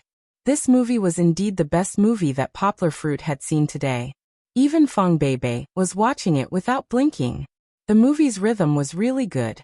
From the beginning, the male lead Mo Min mysteriously appeared in an iceberg to gain experience, which attracted the audience's attention. Then the scenes kept changing. Puzzles and conspiracies were thrown out one after another, causing the entire movie to fall into a suffocating atmosphere. Fang Beibei had not watched the previous few movies, so her understanding of the plot was not as deep as Poplar Fruit's. However, with Poplar Fruit's concise explanation, she also became nervous like the main character. Especially when the main character was attacked by a drone missile, and the entire subsidy station was blown up. He was standing on the edge of the cliff of life and death. At this time, Fong Beibei was tensed up. She held Poplar Fruit's hand, and was so nervous that Poplar Fruit had to pat her on the shoulder to relax her. The Bourne Identity 4 was a commercial blockbuster, but it was good. The whole movie was full of passion, and there was no place to pee. Then Song Ji-wen was in for a tragedy. He regretted it. He should not have not gone to the toilet before the movie started. He should not have drunk so much soda. This fucker, he actually wanted to go to the toilet halfway through the movie. However, the movie was at the most exciting part. Hold it in, hold it in. He could not hold it in anymore. He drank a lot of water in the previous 2 scenes. He could not hold it in anymore. I need to go to the toilet. Song Ji-wen stood up with a sullen face and squeezed past Chen Anlin. Chen Anlin looked at him curiously and thought, when did this guy become so cold? Could it be that after watching the movie, he also learned to act cool like the main character? If Song Ji-wen knew what she was thinking, he would definitely vomit blood. How am I acting cool? However, he could not hold it in anymore, and could only leave with a red face. If he continued to nag as usual, he would probably leak before he reached the toilet. His expression was cold, but the lights were too dim for Chen Anlin to see Song Ji-wen's expression. Where's the toilet? Where's the toilet? Song Ji-wen bent over and hugged his stomach as he walked forward. Poplar Fruit saw him walk past and wanted to greet him, but Song Ji-wen ignored him and went straight to the door. There was no toilet in the theater. Song Ji-wen informed the attendant and hurried to the nearest toilet. When he reached the toilet, Song Ji-wen blacked out again. Fuck. Since when did the men's toilet have a queue? It could not be helped. The movie was really good. Everyone looked like they had not been holding it in for long. Coincidentally, there was no big fight just now, so they all ran out. Luckily, the queue was not very long. Song Ji-wen gritted his teeth and did not look for another toilet. Wait a minute. The sooner I go to the toilet, the sooner I can go back to watch the movie. Hold it in. Hold it in. The queue was getting shorter and shorter. And behind Song Ji-wen, there was a queue as well. Song Ji-wen held it in until he was about to stomp his feet. Finally, he saw the end. A man in front of him walked in. Song Ji-wen stood at the door and let out a sigh of relief. He knew that he was next. Finally, the person in the toilet came out too. Song Ji-wen was overjoyed and prepared to take a step forward. At this moment, a man suddenly elbowed Song Ji-wen and was about to squeeze in front of Song Ji-wen. Ouch! You dare to cut in Grandpa Song's line? Song Ji-wen was furious. He used a standard basketball elbow and hit the man in the ribs. The man felt pain and took 2 steps back. Song Ji-wen glanced at him proudly, then went to the toilet and closed the door. Fuck you. You dare to touch me? The man who was elbowed by Song Ji-wen was stunned for a moment. He jumped up angrily and slammed the toilet door, roaring, "Get out here. If I don't cripple you today, my surname is not Kong." Chapter 849. Chen Anlin watched the movie for a while. Suddenly, a trace of doubt flashed in her eyes. She suddenly realized that Song Ji-wen had been out for a long time and had not returned. That's not right, Chen Anlin thought with a frown. Why does it take so long to go to the toilet? Could it be that he's constipated? Of course, she was only complaining in her heart. In reality, she was still looking in the direction that Song Ji-wen had left in. Her eyes narrowed slightly. Chen Anlin saw something unusual. There were a few people at the exit of the theater, and 1 or 2 audience members wanted to leave their seats to see what was going on. Wasn't the plot in the GC stage now? If they weren't watching the movie, what was there to see? Chen Anlin was a martial arts practitioner. Like Poplar Fruit, her 6th sense was stronger than ordinary people. However, at this time, it had nothing to do with her 6th sense. She had a faint feeling that Song Ji-wen was related to this unusual situation. Moreover, she felt a little uneasy. Unable to sit still, Chen Anlin did not care about the movie that she could not move her head away from just now. She stood up and walked towards the door. Anlan. Poplar Fruit was watching the movie.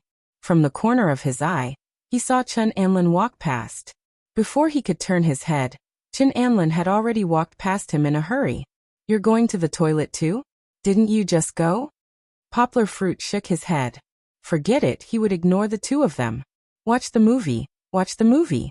Back to just now, Song Ji-won had just finished peeing. Then he walked out of the bathroom in a relaxed and refreshed manner. He was just about to wash his hands. Unexpectedly, as soon as he walked out, he was grabbed by the collar by an angry short and fat man. The short and fat man had a buzz cut and a fierce face. He was the guy who wanted to cut the queue and go to the toilet before Song Ji-won. He waited for Song Ji-won to come out, and immediately rushed forward.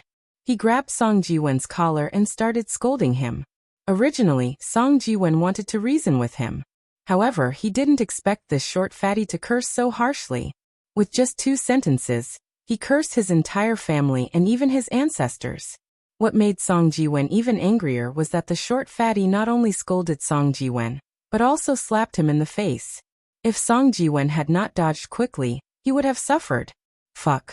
Song Ji-won's anger was ignited. Although he was the son of an official, he used to be a troublemaker. After college, he often got into fights. However, he gradually became better. Now that he had become a civil servant and lived like a prince, his skills were no longer as good as before. However, Chun Anlin had forced him to run around outside every day, so he had mostly recovered. Motherfucker, who are you scolding? Song Ji-won was unforgiving and scolded back. He shoved the short fatty. With his big body, the short fatty was pushed back.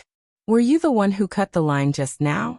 Why are you scolding me for cutting the line? Go to the back and line up obediently.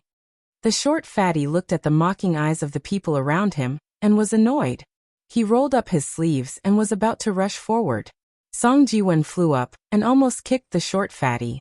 The short fatty was so scared that he dodged a few meters away. Song Ji-won pointed at him proudly and said, "Don't talk nonsense here. Let's fight. TSK half-crippled. Who can you beat?" The short fatty was angry. He was already gnashing his teeth in anger. Now he felt even more humiliated. However, he really couldn't beat Song Ji-won in a fight. You wait. The short fatty didn't even go to the toilet. He turned around and went into the theater. Song Ji-won didn't take it to heart. He just shook his head, turned around and washed his hands. He was ready to go back and watch the movie. However, just as he reached the entrance of the theater, he was blocked by a 1.8-meter-tall man. The man's skin was very dark, almost as dark as a black man. Looking at his muscles, Song Ji-won's scalp tingled. Where are you going? The short fatty laughed and walked out from behind the big man. I'm telling you, if I don't beat you half to death today, my surname isn't Kong. Who cares if your surname is Kong? The other party wasn't stupid and knew how to find help. However, Song Ji-won wasn't stupid either. It was obvious that he couldn't beat the big man. He turned around and wanted to escape. Black Ox, help me catch him. The short fatty saw that Song Ji-won was about to run and shouted excitedly. The big man had big muscles and was very agile. He grabbed Song Ji-won with both arms and lifted Song Ji-won up. Song Ji-won's legs were off the ground, and he kicked wildly. He felt that his arms were about to break. Ah.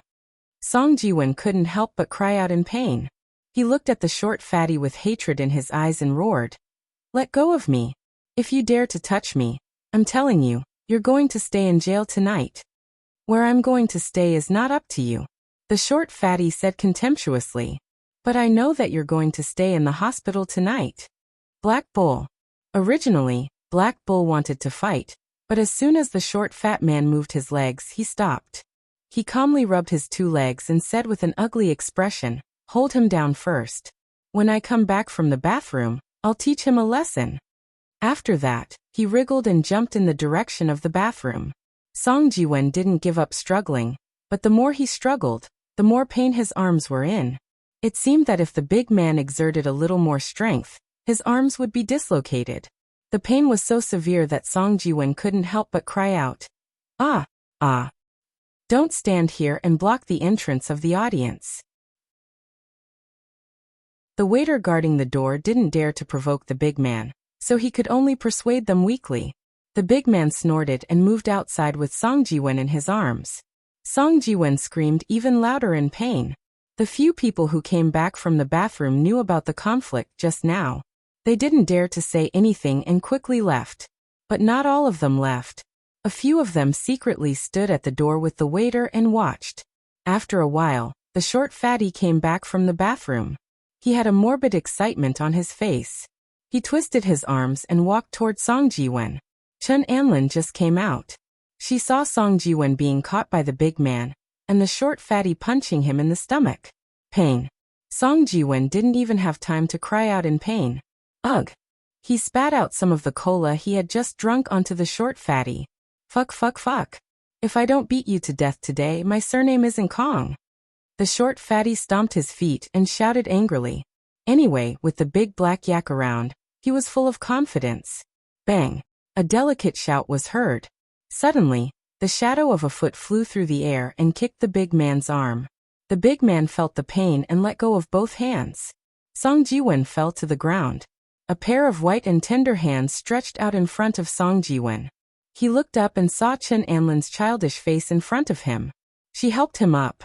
Fuck, he was saved by a beauty today. Chapter 850. His lifetime of brilliance had been destroyed here. Song Jiwen felt that he had lost all his dignity. As a man, he was beaten up by others, and he needed a woman to help him. However, Song Jiwen did not have the time to be shy. He had just been punched in the stomach by the short fatty. His stomach was in pain, and he could not stand steadily. When Chen Anlin wanted to help him, he felt a tearing pain in his shoulder joints. He could not help but roar. He was too ashamed to face anyone. Chen Anlin's clear voice sounded in Song Jiwen's ears. Don't move. Song Jiwen was stunned. Suddenly, his two arms were pulled by Chen Anlin's brute force. He heard a cracking sound, and he felt a sharp pain. Song Jiwen could not help but cry out in pain again. However, after shouting, he was surprised to find that his arms did not hurt anymore. He only felt a little bit of mama ma. Get up. Chen Anlin coolly patted Song Jiwen's head, who was half squatting, and walked in front of him. Who are you? The short fatty asked in surprise. He couldn't see it clearly, but the big guy was indeed kicked back by the girl. Chen Anlin did not pay attention to his question. She crossed her hands, and her knuckles cracked. She stepped in front of the short fatty domineeringly and snorted. Who dares to bully my man? Stand up. Hey, when did I become your man? The short fatty was shocked by Chen Anlin. At this time, Song Jiwen weakly interrupted. He was hit in the stomach. Hey, I'm standing up for you. Are you unhappy? Chen Anlin turned around. It seemed that to fight foreign aggression, one must first settle the internal affairs. Although the big guy was hindered just now, the short fatty did not take Chen Anlin seriously. After all, how good could a girl be at fighting? The big guy had already stood up for him. If he bullied my daughter, the short fatty felt that he would not have the face to see anyone anymore. My daughter? It couldn't be helped. Chen Anlin wasn't tall, and she had a cute child's face. Her voice was also crisp, and there was a hint of a childish ending sound unique to the North. She sounded no different from an underage girl. Bullying underage kids was what the short fatty was good at. Because he was not tall enough, he could only bully children. The short fatty did not feel embarrassed at all. He jumped up and was about to slap Chen Anlin's delicate and cute face. He shouted, So what if I'm bullying you? I even bullied you. Song Jiwen looked up and saw it, but his body didn't have time to react. His voice had just sounded, Be careful. Chen Anlin turned sideways to face the short and fat man. Her big watery eyes flashed with a trace of sharpness. She stepped back sideways, made a yin-yang fish arc with both hands, and used the force to throw the short and fat man. The short and fat man didn't have time to react. He only felt that his body was involuntarily pulled by a rotating force, and he fell back uncontrollably.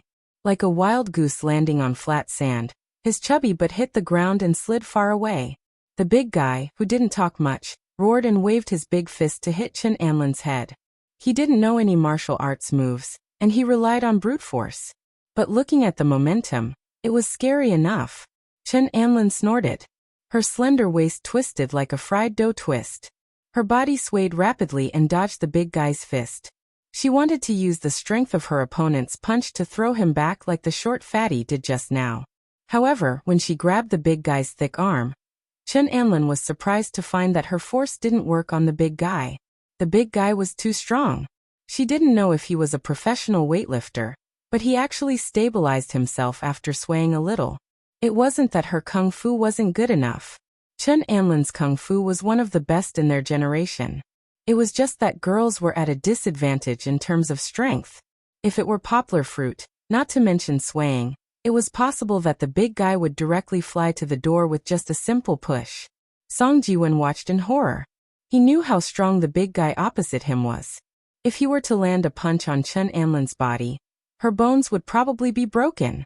Gritting his teeth, Song Jiwen also rushed up.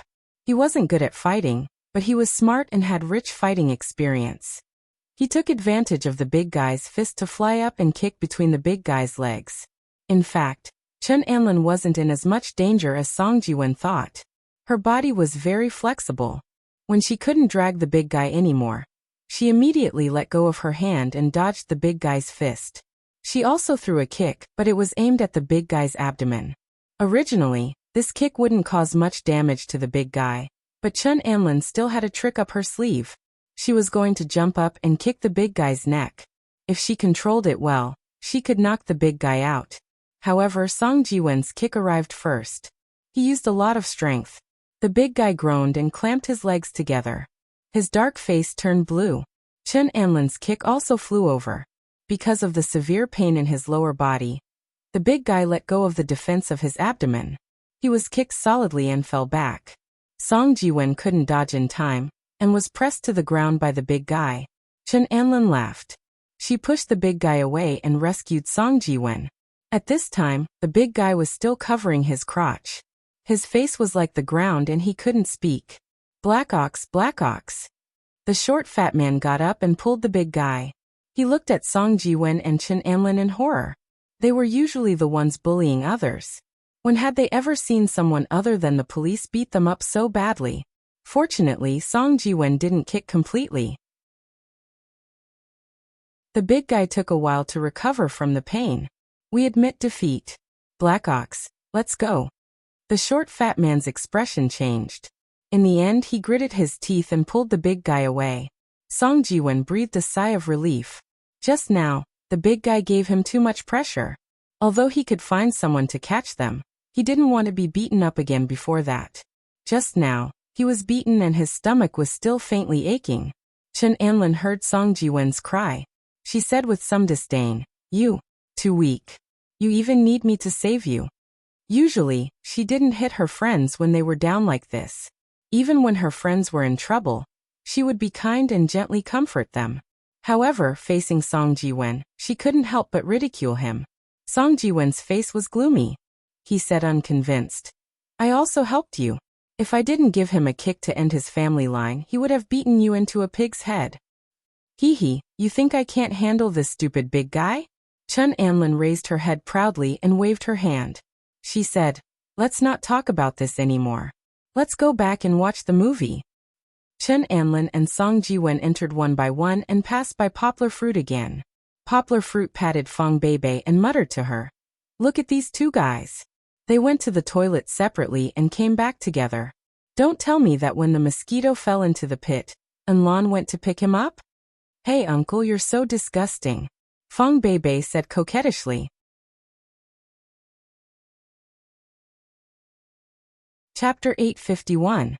While Poplar Fruit and Fong Beibei were enjoying their movie date, Kiki and Lu Suqin were staring at each other on the luxurious sofa of the Song family.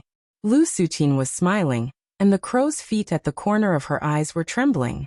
She didn't seem to have any bad intentions. Kiki felt a little strange. Originally, her grandma was having fun with her. Why did she suddenly stare at her without saying anything? And her smile was so strange. "Kiki."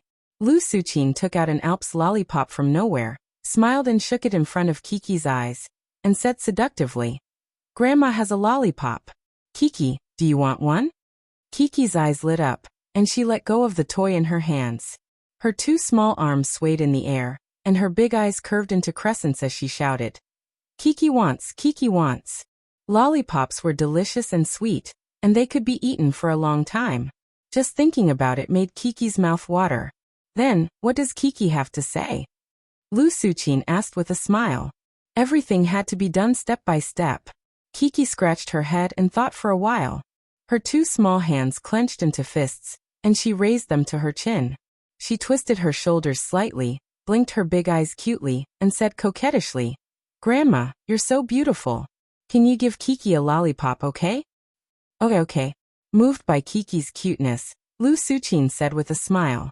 Lu Suqin handed over the lollipop in her hand. When Kiki was about to grab it, Lu Suqin suddenly realized that something was wrong. She hadn't asked what she wanted to ask. Kiki cried out, Aya, and looked at her grandma in confusion. She didn't understand why the duck that was about to be in her mouth flew away again. No, Grandma still has a question to ask Kiki. Lu Suqin saw that Kiki began to pout and said quickly, Grandma is so mean. Kiki said angrily, Grandma, you're wrong. Grandma should be hit. Lu Suqin said shamefully. She took out another lollipop and smiled. But Kiki, if you answer one of my questions, I'll give you both lollipops. Kiki's gaze was attracted by the two lollipops. Her eyes were wide open, and she wanted to eat them with her eyes. Hearing her grandmother's words, Kiki didn't know what to do. After being cheated once, she didn't trust her grandmother anymore. However, the lollipop was too tempting. Kiki hesitantly stretched out her pinky and pouted. Pinky promise, Grandma. Okay, pinky promise. Lu Suqin smiled and pinky promise with Kiki. At this time, Song Chunfang, who had just been sitting on the rattan chair in the living room and reading the newspaper, shook his head. He felt that his wife was too embarrassing. She actually used delicious food to trick a 2-year-old child to get information she wanted. He couldn't stand it anymore. He stretched his body and stood up to go outside for a walk. Lu Suqin said with a smile. Does your father have a girlfriend? Girlfriend? Kiki blinked her eyes. She was a little confused. Girlfriend is the woman that your father likes or loves. Lu Suqin could only explain. Kiki caught the keyword love. When they were in Bali, not only Papa, but also big sister Bebe had explained to Kiki that love was to be together forever. So girlfriend is the girl that Papa loves. Kiki couldn't tell the difference between a woman and a girl. Kiki, does your father have a girlfriend? Lu Suqin saw that Kiki was thinking in a daze, so she asked again. Suddenly, Chi-Chi's eyes were smiling as she said very happily, Yes, Papa has a girlfriend. Lu Suqin smiled and asked, Who is it? Who is your father's girlfriend? It's Kiki. Kiki raised her right index finger and proudly pointed to her beautiful little face. Thinking like this, it seemed to be right. Isn't there a saying that goes like this? A daughter is a father's lover in his previous life. Lu Suqin was stunned for a moment. Then she laughed and waved her hand. She said, Other than Kiki? Does Daddy have any other girlfriends? Kiki nodded without hesitation and said, Yes, there is also big sister Bebe. Lu Suqin's eyes lit up. She felt that she was close to the truth. She asked, Big sister Bebe? Who is big sister Bebe? Kiki's lollipop. Kiki couldn't stand being questioned. She was still looking at Plum to quench her thirst. She finally didn't want to cooperate. She pouted and stretched out her little hand to ask for it. It seemed that if the little girl couldn't get the lollipop, she didn't plan to cooperate anymore. However, Lu Suqin was an expert at taking care of children. Song Jiwen was so naughty, but he was still taught to be obedient. She smiled and handed a lollipop to Kiki. When Kiki was anxious and was about to make a fuss, Lu Suqin tore off the plastic of another lollipop and handed it to Kiki. She smiled and said, Don't worry, Grandma will help you tear it off. Kiki couldn't wait to put the lollipop in her mouth. She licked it with her little tongue. Finally, she smiled happily. Hurry up and face the wall if you have bad thoughts. This is a very pure plot. Kiki ate happily. Lu Suqin struck while the iron was hot and continued to ask, Then who is big sister Bebe? Kiki held the lollipop in her right hand and licked it. From the sound of it, Other people would think that this lollipop was some kind of exotic delicacy. She looked at her grandma strangely and said matter-of-factly, "Big sister Bebe is big sister Bebe." "Then is your big sister Bebe pretty?" Lu Suqin asked. "Pretty. So pretty." Kiki took out the lollipop and said seriously. Then she continued to suck on it. "How old is she?" Kiki's eyes were a little confused. She stretched out her little hand, but didn't know how to count. She said vaguely, "Kiki is 2 years old. Big sister Bebe, big sister Bebe, big sister, big sister, big sister, big sister." How big was big? Lu Suqin didn't understand either, so she changed the question. "Where is she from?" "Where is she from?" Kiki didn't understand this question. That is, where does she live? Kiki's eyes lit up and said happily, "Kiki, big sister Bebe, and Papa live together." Although the answer was somewhat irrelevant, Lu Suqin's expression was still a little excited. She got a bigger piece of information. The two of them were actually living together. The questioning continued, and Lu Suqin, who was gossiping, couldn't stop. She felt that she had a sense of mission. She was asking for information for Poplar Fruit's mother, Big Sister Sue. Poplar Fruit didn't know that he was trying to help Fong Bebe hide it, but his daughter betrayed them both for 2 worthless lollipops. Until he went to pick up Kiki at night, Lu Suqin said to him while holding back her laughter, "Remember to bring your girlfriend home early to see." Poplar Fruit smiled honestly and said, I will persuade her when I have the chance." Chapter 852. The next day, Poplar Fruit received a call from his mother. He didn't know whether to laugh or cry when he realized that he had been sold out by his daughter. He honestly told his mother about his girlfriend and swore that he would try his best to convince her to bring her home next year. Only then did his mother give up on the idea of coming to Yangcheng to investigate. After returning to Yangcheng, Poplar Fruit didn't have to run around for almost a month. He returned to his normal state of work and study. For the past few nights, other than his usual 2 hours of translation work, Poplar Fruit was also busy organizing the framework of his new thesis into a draft. He was preparing to complete the homework Chen Zongdai assigned to him after he returned to Yangcheng. During the day, Poplar Fruit wasn't idle either. Sometimes he would substitute for the teachers in the school. Whether it was English grammar, reading, English and American literature, or German, French, Indonesian, or other small languages, Poplar Fruit would also appear in class from time to help the teachers. Although the outer court didn't lack teachers, Chen Zongdai obviously wanted Poplar Fruit to make use of every opportunity to train so that he could be prepared for the next semester. Interestingly, perhaps because of Yanggua's fame, his substitute classes often attracted a lot of admirers. A few girls even specially went around to search for news of Yanggua's substitute classes every day, sparing no effort to find out where Yanggua would be substituting for him every day. However, later on, the students who followed Poplar Fruit's classes no longer followed Poplar Fruit's fame. Gradually, they became Poplar Fruit's true fans. Listening to Poplar Fruit's classes was a pleasure sometimes. You could feel the unique charm of this young man who never brought a lesson plan with him. Even though Poplar Fruit didn't bring a textbook or any supplementary notes, he still showed a high standard in class. He had seriously prepared for his classes. As long as the students studied seriously, they would be convinced by Poplar Fruit's knowledge. Even if they asked Poplar Fruit questions about other courses after class, Poplar Fruit would be able to quickly respond and give them sincere guidance. Right now, Poplar Fruit's influence was still spreading in a small circle. It would only explode after the episode where he participated in the express book was broadcasted. However, this was all in the future. Of course, right now, Poplar Fruit was only a substitute teacher. Even if the outer courtyard teachers were busy with external affairs, they wouldn't ask Poplar Fruit to substitute for them every day. At most, he would only substitute for 10 classes 5 times a week. Most of the time, he didn't have any tasks. However, he wasn't idle. Accompanying Fong Bebe to teach the children of Xiong family village was one of Poplar Fruit's important tasks. After all, Fong Bebe was still young and inexperienced. Moreover, compared to her roommate Lin Xingshan, Fong Bebe lacked the talent to be a teacher. She had relied on her enthusiasm to get to the podium. However, she still needed Poplar Fruit's help to put out the fire. Due to the gradual expansion of the new dimension, there was no lack of teachers. Poplar Fruit was now gradually leaving the front line of teaching. However, this wasn't because he didn't care. Poplar Fruit wanted to take the lead and try to open up the path of interest teaching. What was interest teaching?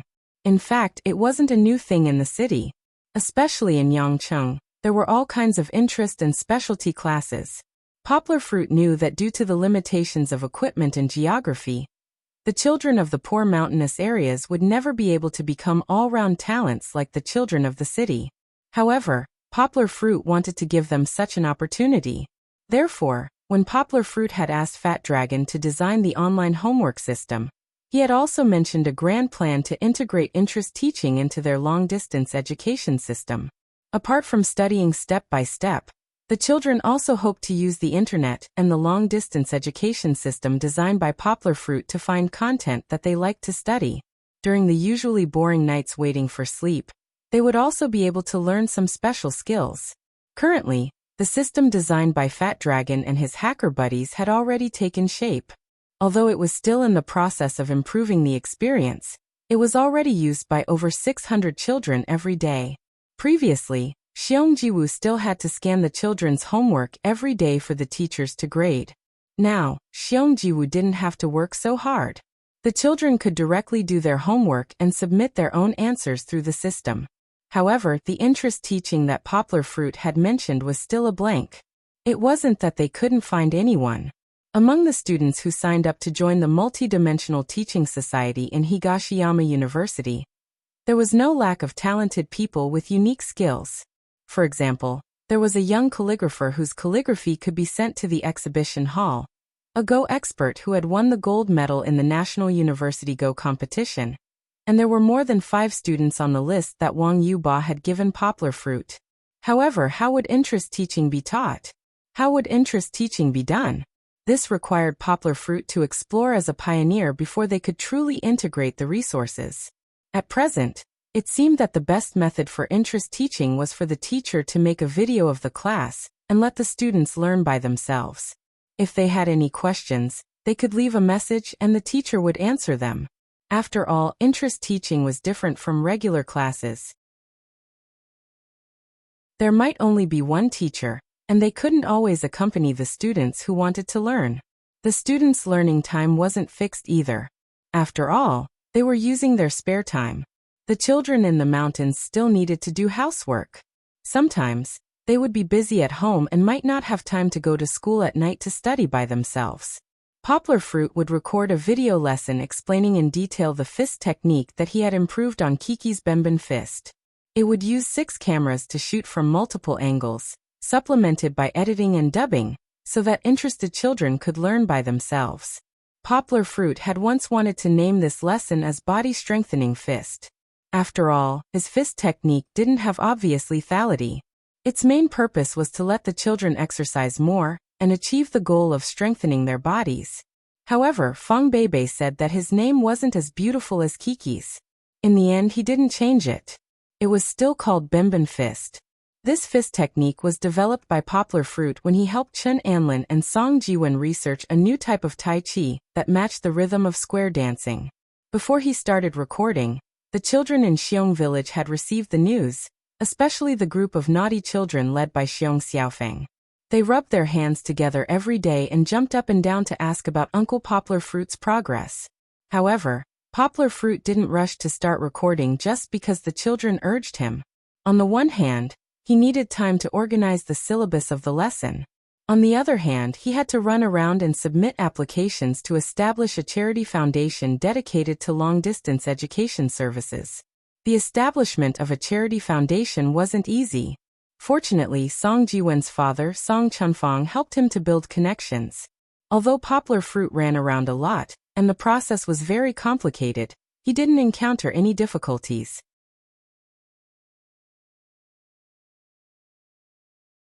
Chapter 853. Beibei, where are you going? After class, Lin Xingshan chased after Feng Beibei and giggled as she hugged her arm and said, "Recently, except for class, we haven't played together. Now that you have a boyfriend, you don't want your best friend anymore? Fang Beibei pinched Lin Xingshan's cheeks that had some baby fat, and said with a bell-like smile, "How can that be? Obviously, after I moved out, you guys didn't invite me to any activities. I didn't say that I won't participate. Today, Uncle went out to do something, so I have to pick up Kiki after class. That's why I left so quickly," Fang Beibei said with a smile. She and Poplar Fruit often stick together at night, but they usually have their own lives. This seems to have become a tacit understanding between them.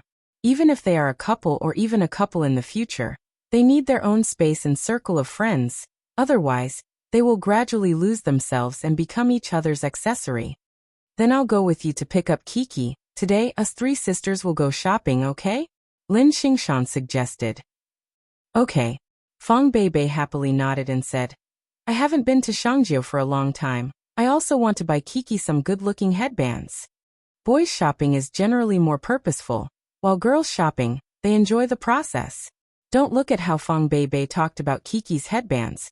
She just casually said, when they really go shopping, their desire to buy will quickly be aroused. At that time, it is not something that can be covered by a few headbands. After picking up Kiki from Poplar Fruit's house, when she heard that they are going shopping, Kiki was so excited that she jumped and chirped like a lark, as if she wanted to bring the whole campus from autumn to spring. However, a loud braking sound broke this happy atmosphere. A Porsche sports car stopped in front of Fang Beibei. Fang Beibei quickly protected Kiki, frowning as she looked over. She saw a man that she really didn't want to see again coming out of the car. After Gan Juanji was chased away by Fang Beibei that day, he returned home full of anger. It was not just a matter of face, Fang Beibei's change in attitude towards him. It was a huge blow to Gan Juanji's confidence. First, he was very handsome. Even when he walked on campus, some girls would secretly look back at him. Secondly, he was very rich, dressed in branded clothes, the aura of a rich family's son, enough to make countless girls flock to him. Lastly, he had feelings. He had already said that he gave up his studies in America and came back to pursue only loves his SSSDSSS shoulds. Why? S is not that she's that's that? Is it because she's pretty, she's become more scheming? Gan Juanji really couldn't figure it out. Later, he made a judgment that Fang Beibei was no longer the pure and innocent class belle in his heart. After so many years of change, she was no different from the girls that he pursued. Perhaps, the money attack, the romantic attack, these tactics that he had used so many times would work on her too. When Gan Juanji came to this conclusion, he secretly scolded himself for being so stupid. He didn't use the simple and crude method that he was best at, but he wanted to play pure and innocent. He thought that Fang Beibei was blind and couldn't recognize his branded clothes. She should have driven his Porsche, which had driven countless girls in nightclubs, and even experienced countless cars. Yes. This car could be said to be a magic weapon that won't fail in picking up girls. Gan Juanji thought for a few days, and even used his connections to let his car directly drive into Higashiyama University's campus. Just as he drove in, he saw Fang Beibei on the opposite side of the campus, who had been making his heart itch for a long time. He hurriedly turned around and chased after her, not caring about the traffic jam, and stopped directly in front of Fang Beibei. "Beibei." Gan Juanji got out of the car, leaned on the car door with a smile, and stood there looking at Fang Beibei. The passing boys on bicycles all took a detour. They looked back and angrily spat. "Another rich dog, damn it. So what if you have a car? What a pity. You don't know that the fresh flower will be eaten by a dog again." "Who is he?" Lin Xingshan held Kiki's hand and hugged Fang Beibei's hand, frowning as she looked at this obviously rich second generation, and asked, "Don't worry about him." Fang Beibei was so angry that her chest was heaving up and down, and she pulled Lin Xingshan to leave in another direction. "Hey Beibei, look at me." When Gan Juanji saw Fang Beibei turn around, he was so anxious that he didn't care about acting cool anymore. He took out a large bouquet of roses from the car. The packaging looked expensive, and rushed up to Fang Beibei to block them. "Beibei, I specially went to the flower shop to pick out these flowers, and I chose the most beautiful ones. And then I wrapped them up by hand. These are all my good intentions, and I'll give them to you." Gan Juanji handed the flowers to Fang Beibei, and said with a smile, Forgive me, okay? He said it as if it was true. He was really shameless. What did he mean by picking them himself? These flowers were ordered by phone, and he drove to pick them up, and he didn't even stay in the flower shop for more than 2 minutes. When Lin Xingshan heard his last sentence, a thought flashed through her mind, and she seemed to have guessed something. Fang Beibei seemed to smell something disgusting, and she covered her nose, pulled Lin Xingshan, and turned to leave again. Beibei, don't go. Gan Juanji didn't know why the bouquet of 99 special red roses, which cost him more than 1,000 yuan, didn't work. Unwilling to admit defeat, he once again blocked in front of Fang Beibei. Don't bother me, okay? Do you know that I feel disgusted when I see you? Fang Beibei finally couldn't take it anymore, and shouted loudly, Get lost, do you know how to write the word disgusting? But Beibei, have you forgotten? We have a past. In the past I was wrong, but I've repented. In the future, I will love you wholeheartedly, and buy you the most expensive and beautiful clothes. Look at what brand you wear, you don't know how to pick at all. Gan Juanji pretended to be affectionate. He deliberately showed the diamond-studded watch on his left wrist, looked at it, and said, Come with me, okay? We're going to have a French meal at the top floor of Yangqing Tower, and I'll tell you, I've been thinking of you everywhere I go these past few years. Gan Juanji's hypocritical appearance made Lin Xingshan want to vomit, and Fang Beibei tried to get rid of him several times, but he blocked in front of her. He was really like a sticky candy, and she couldn't get rid of him. Surnamed Gan, let me tell you, everything about you in my eyes is a joke, a pile of shit, disgusting. I wish I could never see you again, do you know? Why are you so perverted? Do you have any self-awareness, any sense of shame? Fang Beibei was so angry that she cursed out a curse that she had never used before. Kiki was pulled back and forth, and her head was almost dizzy. In a moment of carelessness, Kiki staggered and stepped on Gan Juanji's glossy leather shoes, and 2 small mud footprints were so obvious. Gan Juanji was originally stunned by Fang Beibei's scolding, and then a feeling of shame rose from his heart. He was the only successor of the Gan family, and wherever he went people would flatter him. When had he ever been called a pile of shit? At this time, Kiki stepped on his foot again, and it was like igniting a barrel of explosives. Gan Juanji's face darkened and he scolded. Which family's brat is this? Do you have any manners? Where are your eyes? I'll fucking kick you to death. Since they had already shed all pretense of cordiality, Gan Juanji couldn't care less about his image. He didn't really kick, but he actually picked up the bouquet of expensive roses and threw it at Kiki.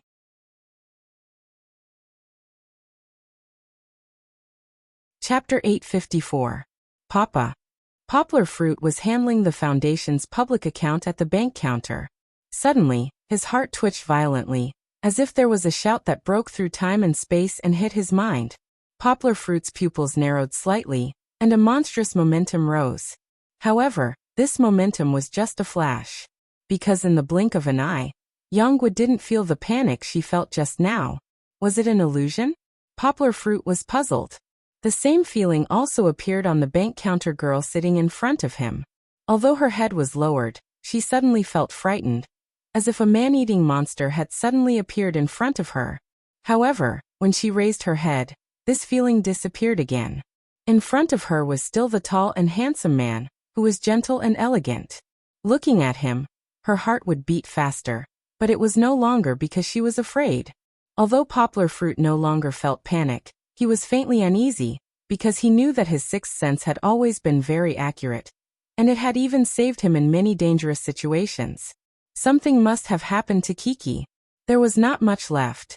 Poplar Fruit waited for 10 minutes. When the girl at the counter finished the matter for him, he quickly packed up the documents and left.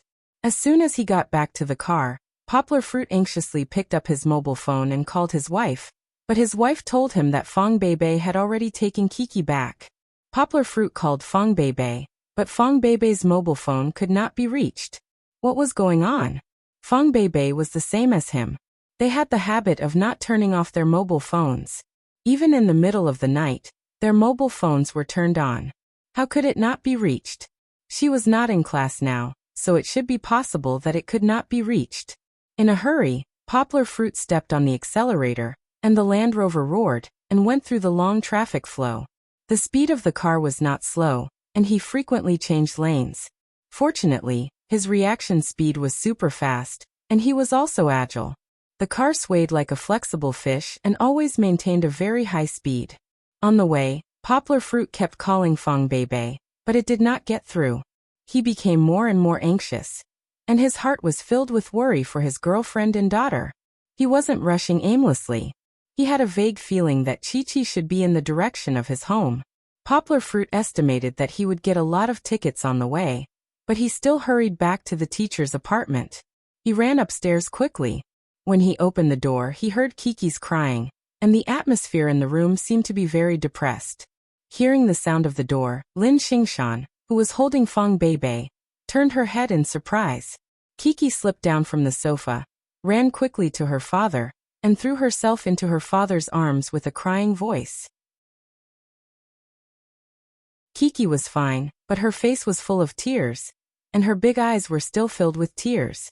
In her father's broad arms, she seemed to feel safe and complained, "There's a bad uncle, he hit Kiki, he hit Sister Beibei. Woo woo, Papa hit him, hit him." Poplar Fruit wiped the tears on Kiki's face, but did not answer. Instead, he quickly walked to Fong Beibei, who was anxiously trying to pull up her shirt with the help of Lin Xingshan. "Don't move," Poplar Fruit said in a deep voice. His voice was very calm, but behind the calmness, who knew how many stormy waves of emotions were hidden? He held Lin Xingshan. "Let me see." Fong Beibei's shirt was half covered, and her back was facing Poplar Fruit, revealing the pink elastic belt. Her skin was as white as snow, and the spring scenery was exposed. This was the first time Poplar Fruit saw Fong Beibei's body, but Poplar Fruit did not have any evil thoughts. His right hand trembled, and gently slid past the bloody scratches on Fong Beibei's right shoulder. Her fair and tender skin was even covered with fine grains of sand because of her trembling. Her soft and fragrant shoulders, her beautiful shoulder blades, and her snow-white neck covered by her long hair. It should have been a beautiful scene, but it was all ruined by the bloodstains. "Does it hurt?" Yangguo's voice was no longer calm, nor was it stiff. His voice trembled as he asked with the tenderness he felt for his girlfriend. "Yes." Fong Beibei bit her lower lip, and tears began to roll in her eyes. Just now, she had been strong and did not make a sound. She could not help but feel wronged when her boyfriend asked her. Boo-hoo. Kiki's crying had gradually stopped, but under the influence of Fong Beibei, she cried again. "That bad uncle bullied Kiki. He hit me." Kiki did not elaborate, and Lin Xingshan could not help but ask, "That person is Shan." Fong Beibei suddenly interrupted her. She looked at Lin Xingshan firmly and said, "Let me say it." However, when she looked at Poplar Fruit, she was somewhat evasive, as if she felt guilty. Poplar Fruit frowned slightly, and a trace of doubt was added to the volcano that was erupting in his heart. He was really angry. When he saw his girlfriend's scarred appearance, he was about to go berserk. Shan, you go back first," Poplar Fruit persuaded. "I'll be fine here." Hearing Poplar Fruit's words, Fong Beibei's body trembled. Lin Xingshan looked at Fong Beibei and saw her nod in agreement. She hesitated for a moment and said, "Well, I'll go back first. I'll come to see you in the evening." After Lin Xingshan left, Poplar Fruit, who had sent her out, came back. Fong Beibei raised her head and grabbed the front of her clothes. Her hair was messy, and her eyes were red. She looked at Poplar Fruit in fear and said with a crying voice, "Uncle, I'm sorry. There's something I hid from you." With that, she could no longer hold back her tears. Bean-sized teardrops rolled down her cheeks, causing Kiki to cry loudly. Poplar Fruit's heart clenched. He still didn't know what happened, but he could vaguely guess. He strode towards Fong Beibei and held her face in his hands. His thumb gently wiped away her tears, and said in a low voice, "Don't worry, let me take a look at your wound." Poplar Fruit sat down beside Fong Beibei and comforted Kiki. Then he picked up the small tweezers left by Lin Xingshan. Fong Beibei choked with sobs. Under Poplar Fruit's gentle pressure, she turned her shoulder so that her injured shoulder was facing away from Poplar Fruit. She muttered, I'm sorry. Poplar Fruit temporarily calmed down. He put his arm around Fong Beibei's lower abdomen and pulled her closer to him. He said softly in her ear, If there's anything, let's talk about it later, okay? Fong Beibei nodded, and her shoulders gradually stopped trembling. Poplar Fruit looked at the wound on Fong Beibei's shoulder, and his heart ached. There were also some broken thorns hidden in the bloodstains. It was obvious how much pain Fong Beibei was enduring. Baby, the wound on Fong Beibei's body was also hurting in Poplar Fruit's heart. The anger in Poplar Fruit's heart burned fiercely again. There was even a bloody light in his eyes. The last time something like this happened was when he shot the assassin who approached Chi-Chi in the head.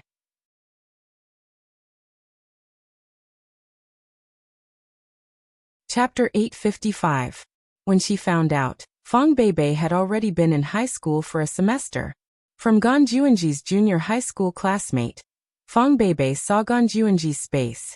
It was full of photos of nightclubs and beautiful women. It was the best way to describe Gan Juanji's life. It could be seen that Gan Juanji was a different person from the one Fong Beibei knew. Was it because of the environment after he went back? Fong Beibei had no way to know. She didn't give up and skipped class in the afternoon. She ran to the gate of the aristocratic school where Gan Juanji was and hid in a corner. She waited until the sun went down, but she still couldn't see the familiar figure. Fong Beibei left as night fell and the north wind was cold. However, when she walked on the street in a trance, she saw Gan Juanji from afar. He was holding a sexy woman in a revealing dress and nibbling on the street lamp. A luxury car was parked next to them. It was the Porsche that he showed off in the space. Gan Juanji's hand touched the bottom of the woman's skirt, and he still leaned on the woman's chest like a pig. Fong Beibei felt that her world suddenly collapsed. She didn't know how to go back to her school. She hid in the dormitory. She didn't cry, but just sat under the mosquito net for the whole night. The next day, Fong Beibei went back to class as if nothing had happened. Even if the teacher questioned her, she made up a lie to answer. Although everything was normal, it didn't take long for her to return to the second year of junior high school, to return to the simple and smiling girl. This was all because she no longer thought of him, and no longer felt reluctant to part with the past. The first love that had occupied her heart for nearly 3 years had already been erased. Although it was said to be erased in reality, she had still used 3 years to completely bury the past before she could begin to welcome a new love. In the 3 years when her heart was empty, Fong Beibei studied hard. With her talent, she became a top student again. Her English was not good, but her math was always good. She also fell in love with small animals that were just as pure. By chance, she approached a stray dog rescue station, which led to her unremitting volunteer work. In high school, those who knew Fong Beibei didn't know that Fong Beibei had such a past. After going to university, Fong Beibei turned over a new leaf. In one of the dormitory's night parties, she was able to casually tell a few of her best friends. Although she didn't say much, it was enough to prove that that person was no longer important. Poplar Fruit, on the other hand, vaguely understood from Lin Xingshan's unintentional words, but he did not take it to heart. Because who didn't have a past? However, Fong Beibei did not expect that he would appear again. The first time he returned with his halberd broken, he actually appeared again after a few days. The second time he appeared, he drove a Porsche. It was still a different car from the previous one, but it still made Fong Beibei feel disgusted and disgusted. I didn't expect that he would become so bad. Kiki stepped on his shoe, and he actually hit Kiki with flowers, Fong Beibei murmured. She still felt a little scared when she thought of the scene at that time. So you helped Kiki block it? She didn't ask this question. Poplar Fruit's hand gently brushed Fong Beibei's injured shoulder, and his eyes flashed with a fierce light. It was as if the violent man was standing in front of her. Although his voice was still very gentle, the aura that burst out from his eyes was like that of a ferocious beast, eager to devour a person. Fong Beibei did not feel this, because when Poplar Fruit looked at her, he had already put away everything just now, and replaced it with tenderness and love for his girlfriend. I know I'm wrong. Although Fong Beibei felt Poplar Fruit's feelings, Poplar Fruit only listened quietly, and did not make any response. Fong Beibei was not confident. She pulled Poplar Fruit's hand and said pitifully. Poplar Fruit gently lifted her bangs, looked at her bright eyes, and asked slowly, "Do you know where you're wrong?" When Poplar Fruit said this, Fong Beibei thought that Poplar Fruit was angry, and she said with a sobbing tone, I know I shouldn't be in a relationship at such a young age, I shouldn't. But I didn't do anything with him, we just held hands. Uncle, you have to believe me. Towards the end, she was so anxious that she was about to cry. Stupid. Idiot. Poplar Fruit gently knocked Fong Beibei's head and reprimanded. Do you think I'm such a pedantic person? Why would I be angry with you because of your past? But don't you guys have that kind of plot? Fong Beibei hugged her head, pouted and muttered. Did you hear it from Wuyani? Poplar Fruit rolled his eyes. He knew that when Fong Beibei was a freshman, she heard Wuyani talk a lot about the principles of gender, so he was sure without asking. Am I that kind of person? Poplar Fruit hugged Fong Beibei with both hands, looked into her eyes, and said seriously, Baby, although you called me weird uncle at the beginning, I can tell you clearly that I'm completely different from the kind of man Wuyani talked about. Who doesn't have a past? Poplar Fruit said. Didn't I have a girlfriend before, and I was with her for 4 years? Then I had sex with Kiki's mother, and gave birth to Kiki. I've told you all these before. The past only represents the past. I love you because of the current you. Poplar Fruit continued. Of course I'm a little unhappy about your past, but the reason why I'm unhappy is because of myself. I hate myself for not meeting you earlier, and protecting you earlier, otherwise other people would come and hurt you. Fong Beibei's eyes were filled with tears. Those were tears of being moved. Your fault isn't in the past, but you didn't tell me earlier. Poplar Fruit wiped the tears from his girlfriend's eyes, and gently said, I'm very unhappy about this. I didn't know that he would come back. Fong Beibei argued. Her voice gradually became softer. Poplar Fruit just looked at her. Fong Beibei lowered her head and whispered, I'm sorry, I should have told you. Baby, I know you were worried before. But you must remember, no matter what other people say, you must first believe in me. Poplar Fruit held Fong Beibei's hands and softly said, No matter what, I'll be your strongest support. If anything happens, you must tell me. I can't bear to let you bear it alone. Fong Beibei nodded vigorously. She affectionately looked at Poplar Fruit, pouted her mouth and said, Uncle, I love you. I love you too. Poplar Fruit's lips curled up, and lowered his head to kiss Fong Beibei's rosy lips. Patting Fong Beibei's butt, Poplar Fruit pointed to the door and smiled. Okay. It's time to go out. Let me tell you, Kiki and Goldie must be at the door eavesdropping. Do you believe me? His smile was brilliant, as if Poplar Fruit had already let go of the initiator of this matter.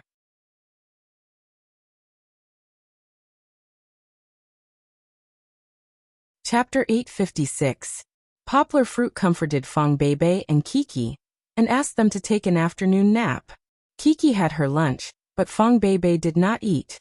She was exhausted from crying and was mentally and physically exhausted.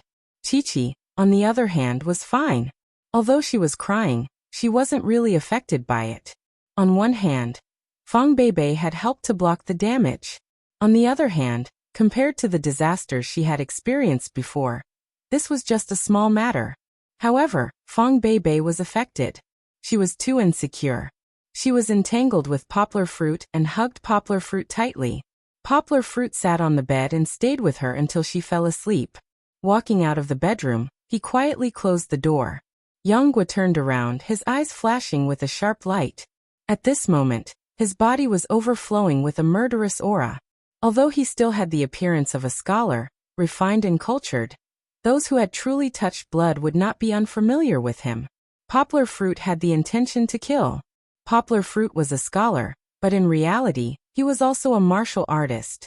People who practiced martial arts were willing to go against the heavens for their love.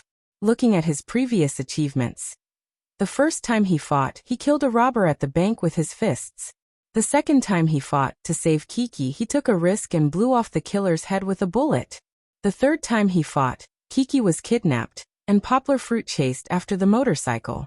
If Song Jiwen had not stopped him, a few more lives would have been lost. You shouldn't have hurt my woman. You shouldn't have bullied my Kiki. Poplar Fruit clenched his teeth and clenched his fists. The blood in his body was boiling, and his eyes were frightening. In the past, it was Kiki. Now it was Fang Beibei. The two girls that he loved the most in his life were his reverse scale. It would be fine if he did not touch them. But once he did, he would make Poplar Fruit go crazy. Now that his kung fu was getting better, Poplar Fruit began to have a certain estimate and confidence in his own strength. He seemed to have surpassed most of the humans, including the special forces of Yangcheng. Even the best soldiers there were not a match for him.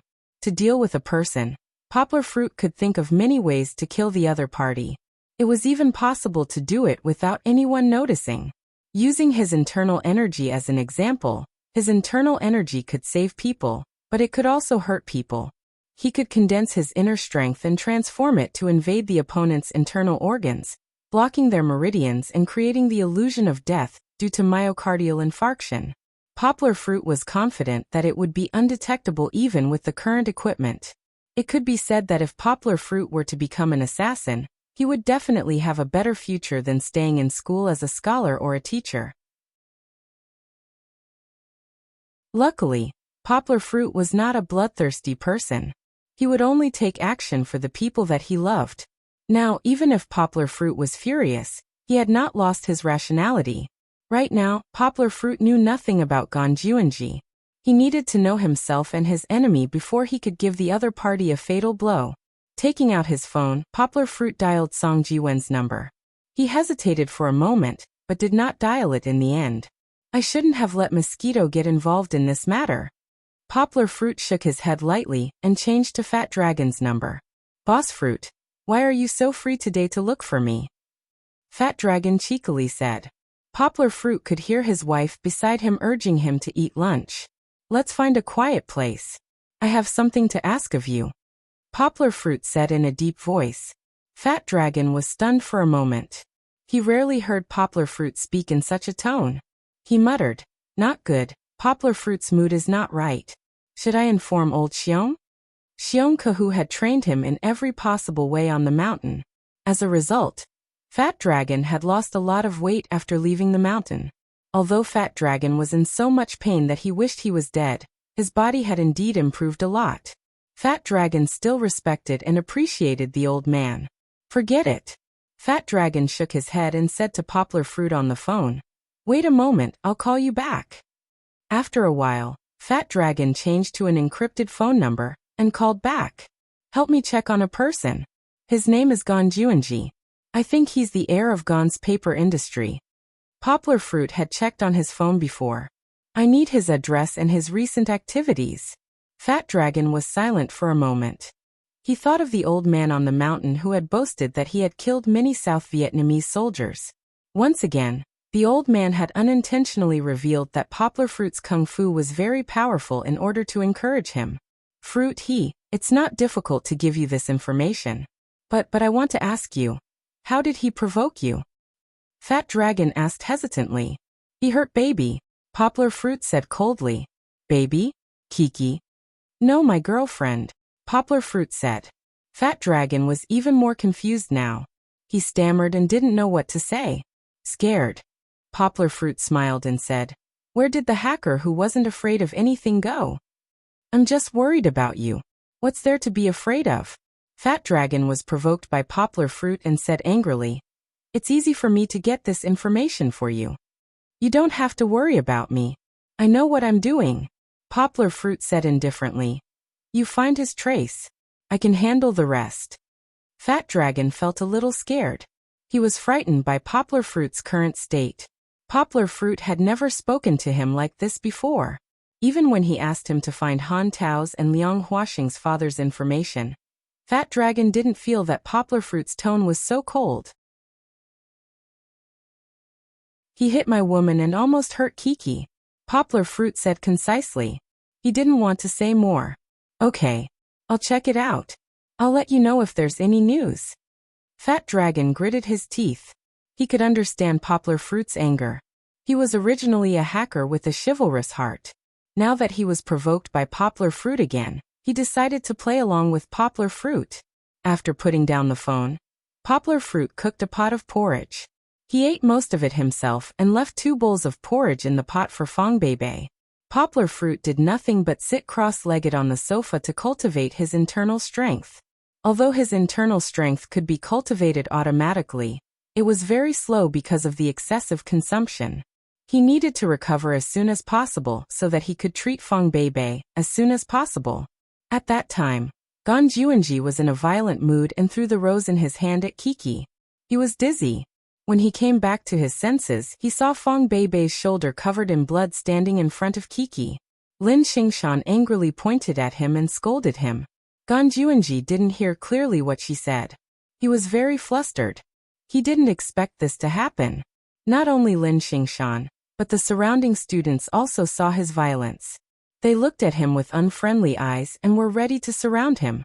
University students were at the age where they were hot-blooded and impatient. What couldn't they do? If they really attacked in anger, a rich second-generation heir like him would easily become the target of a group of people. He wasn't afraid of the police or a lawsuit. He was afraid of being beaten up for no reason.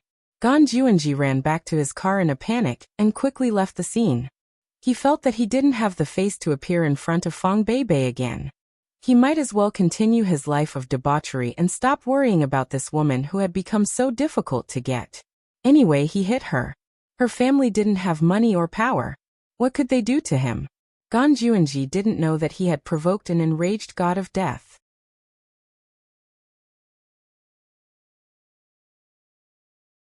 Chapter 857.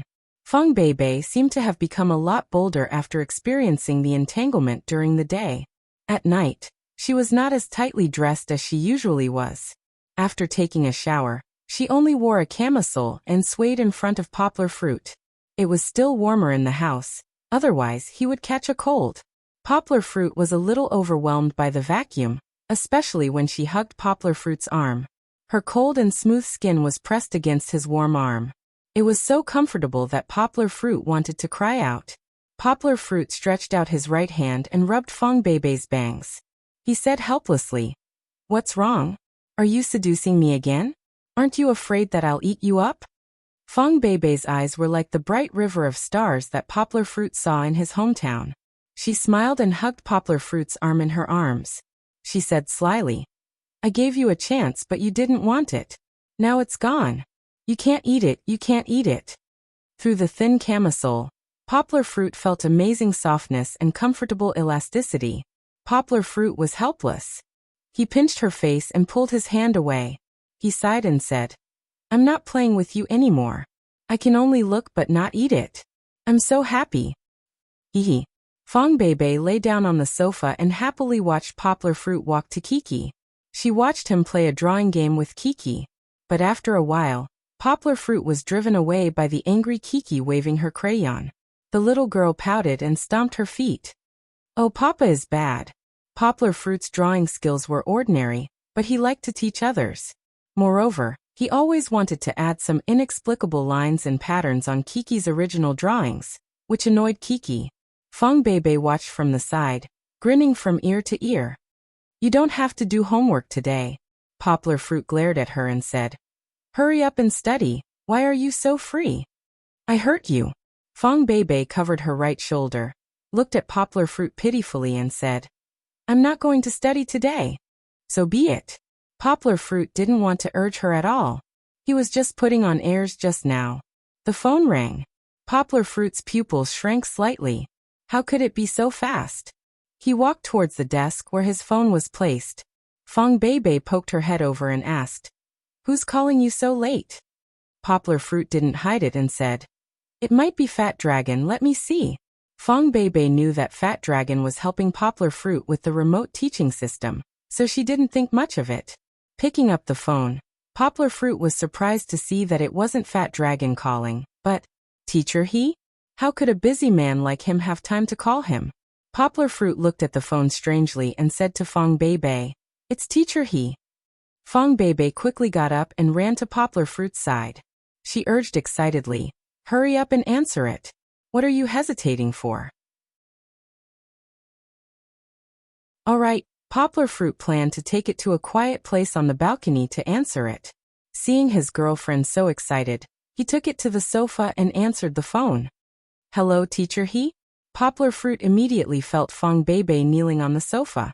She pressed on his shoulder and put her ear close to him. Poplar fruit. Yes, yes, it's me. Teacher, he chuckled on the other side.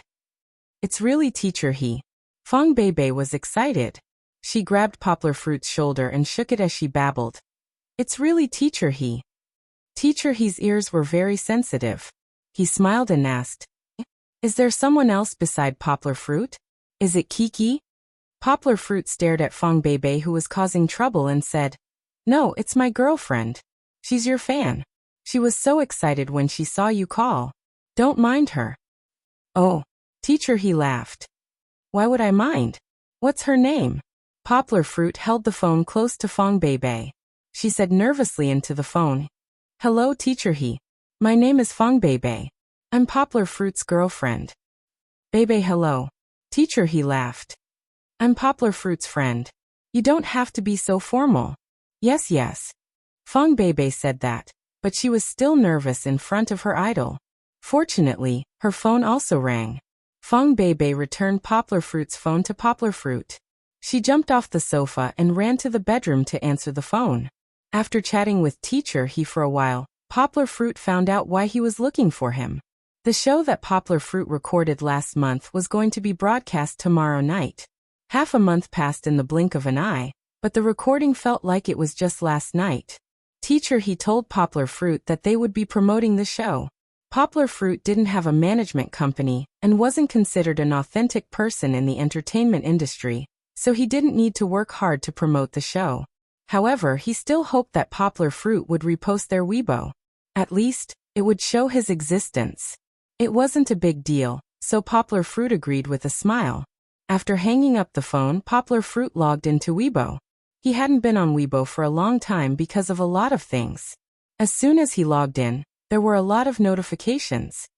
I gained more than 1 million new followers, more than 200,000 new replies, and more than 500,000 people directly or indirectly at me. Yang Guo looked at his Weibo with a dumbfounded expression. He actually gained so many followers, almost doubling the number of followers. What's going on? He didn't have the habit of scrolling through the replies one by one. He only checked to block messages from non-friends, and he saw Mr. He and the others reposting his Weibo. There were also some photos from the recording studio. It seemed that because of these reasons, many fans of the fast novel liked him. No matter what, Poplar Fruit smiled and found the official Weibo that teacher he mentioned. He reposted it and introduced it. Thanks to Mango TV's invitation, I took my daughter to watch the show that I've always liked. I also met teacher He's sister Na. He also tagged the hosts and guests. We had a lot of fun, and I hope everyone likes it. Oh right, let me reveal that Kiki will also be on stage. Remember to lock onto Mango TV at 8 p.m. tomorrow night. He knew that not only did he call himself Chi-Chi's father on Weibo, but most of the fans under his Weibo were also Chi-Chi's fans. Pulling Chi-Chi out to promote would definitely be more effective than him doing it alone. What did teacher he say? Fong Beibei asked excitedly after she finished the phone call. The show will be broadcasted tomorrow night. He asked me to repost his Weibo. Poplar Fruit shook his phone and smiled. Oh, I almost forgot. Fong Beibei patted her white and tender thighs and said in annoyance, Thank goodness teacher he reminded me. Tomorrow, we'll all eat breakfast and wait to watch TV. Kiki Kiki. Fong Beibei waved at Kiki happily and said, Sister will see you on TV tomorrow. Kiki held a crayon in each hand and looked up at Beibei's sister with an adorable expression. She didn't understand what she was talking about.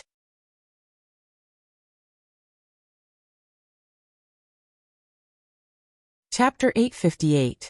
By the way, Uncle Shanshan called me just now. Fong Beibei turned her head and said to Poplar Fruit, Shilele and Huahua are coming to see me later. Okay. Poplar Fruit smiled and said, By the way, when did Hua become Huahua? Fong Beibei laughed so hard that she bent over and said, There's a story behind this. Didn't we call Shanshan Xingzi before? Poplar Fruit thought for a while and nodded. Lele was the first one in our dorm. She already had a boyfriend, a childhood sweetheart. Fong Beibei said. She didn't feel sad because she thought of herself when she talked about her childhood sweetheart.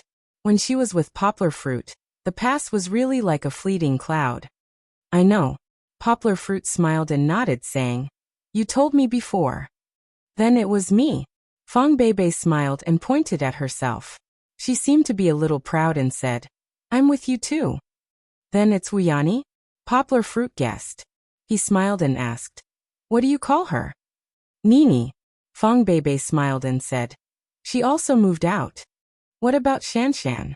Poplar Fruit raised his eyebrows and smiled. "I remember that she changed her nickname a long time ago. But she hasn't fallen in love yet. Your assumption is not valid.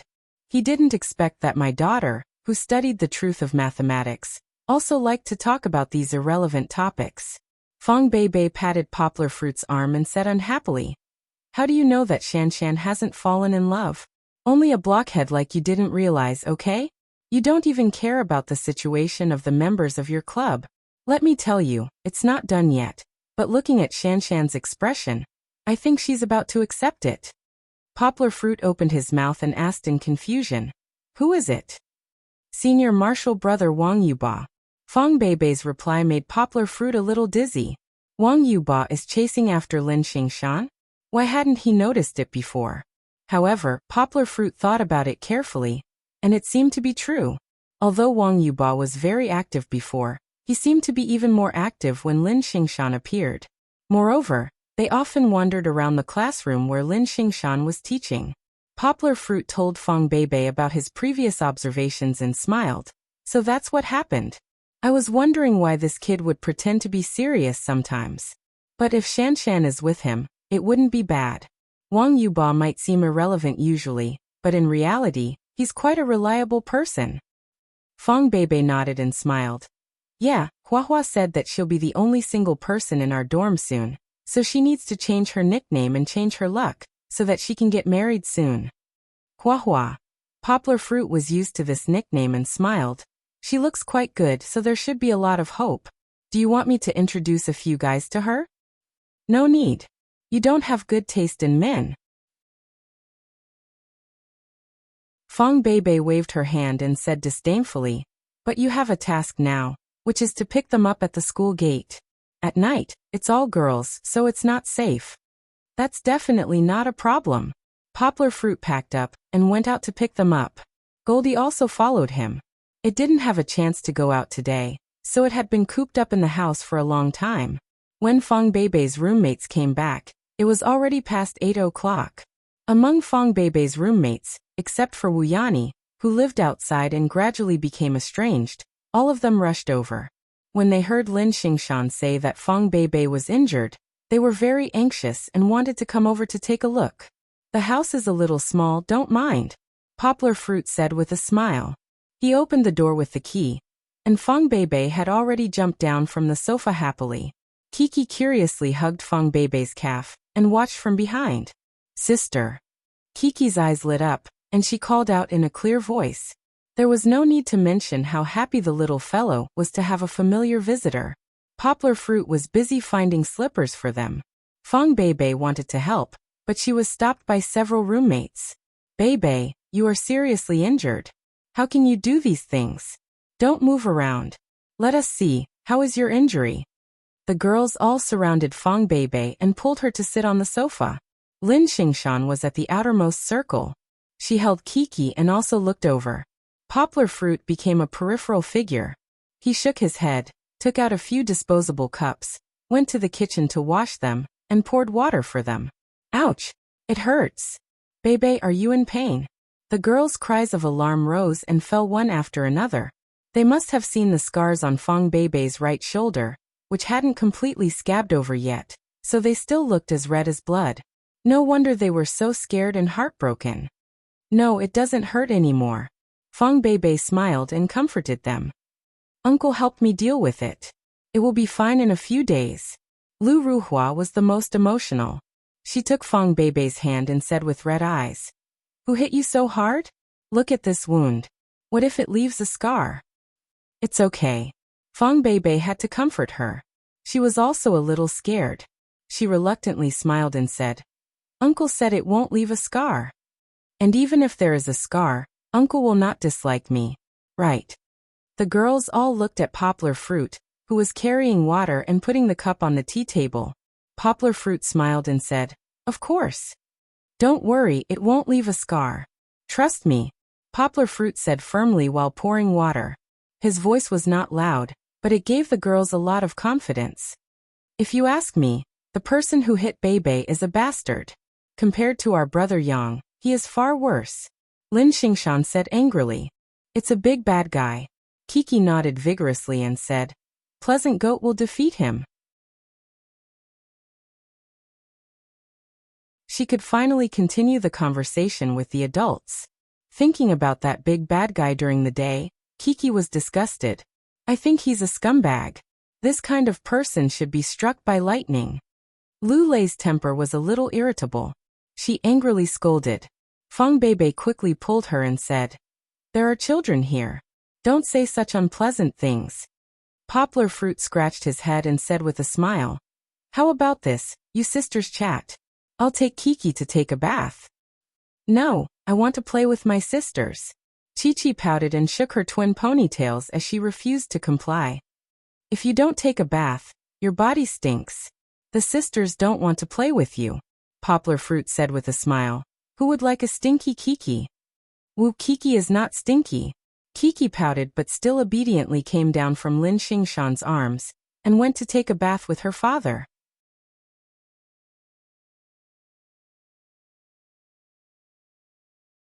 Chapter 859.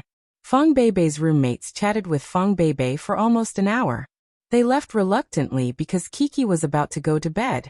When Poplar Fruit sent them back to school, they kept looking at Poplar Fruit with a weird expression. This made Poplar Fruit a little confused, but he didn't care. Poplar Fruit didn't know that after he went back, the three girls started gossiping. "Hey Lei Shanshan, did you guys notice that Bei didn't wear anything inside?" Lu Ruhua said excitedly. "The vest is so thin if you pull it down a little, you can see everything." Maybe it's because of the injury on her shoulder, so she wore something simple.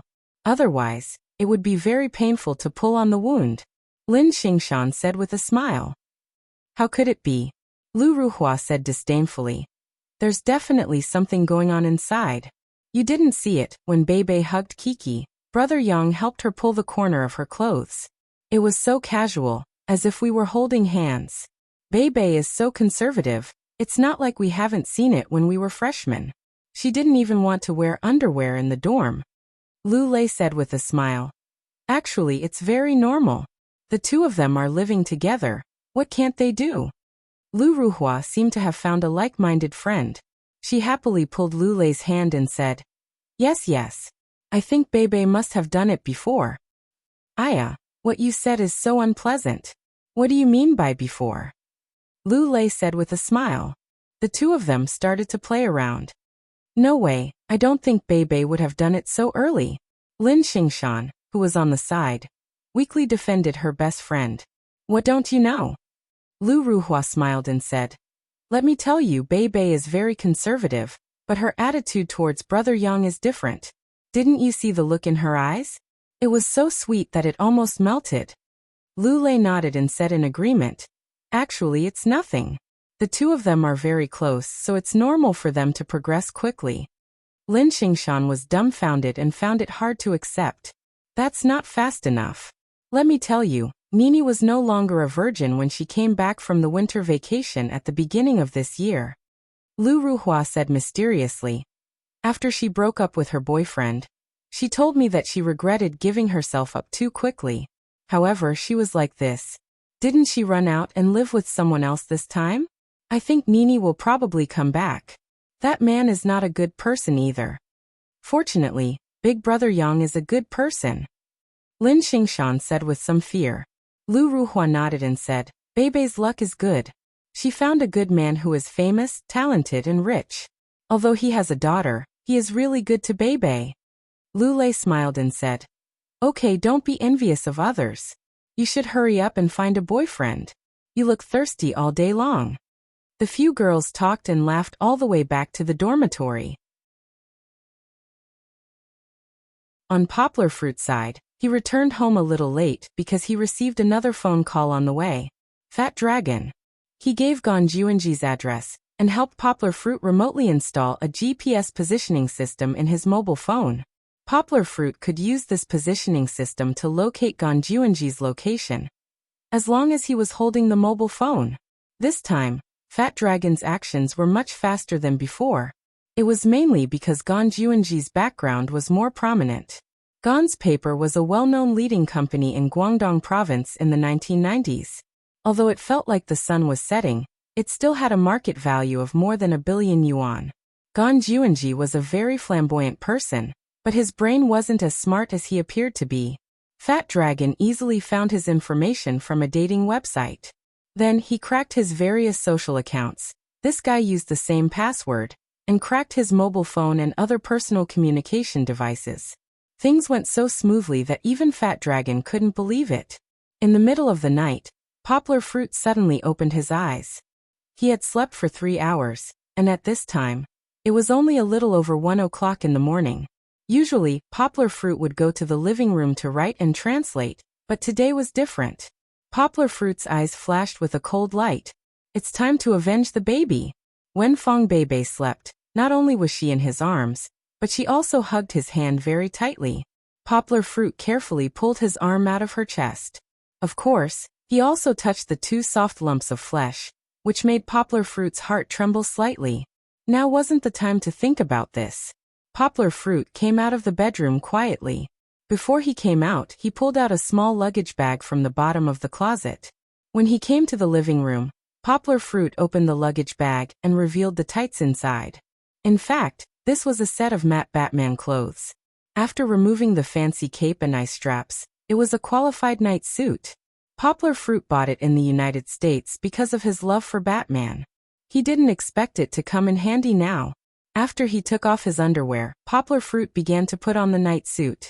This suit was a bit like a dress, and it was quite troublesome to wear. Creak. Hearing a soft sound, Poplar Fruit's heart jumped. He looked up and saw Fong Beibei coming out of the bedroom, rubbing her eyes. "Uncle, don't work today. Sleep with me, okay?" Fong Beibei still felt a little insecure that day.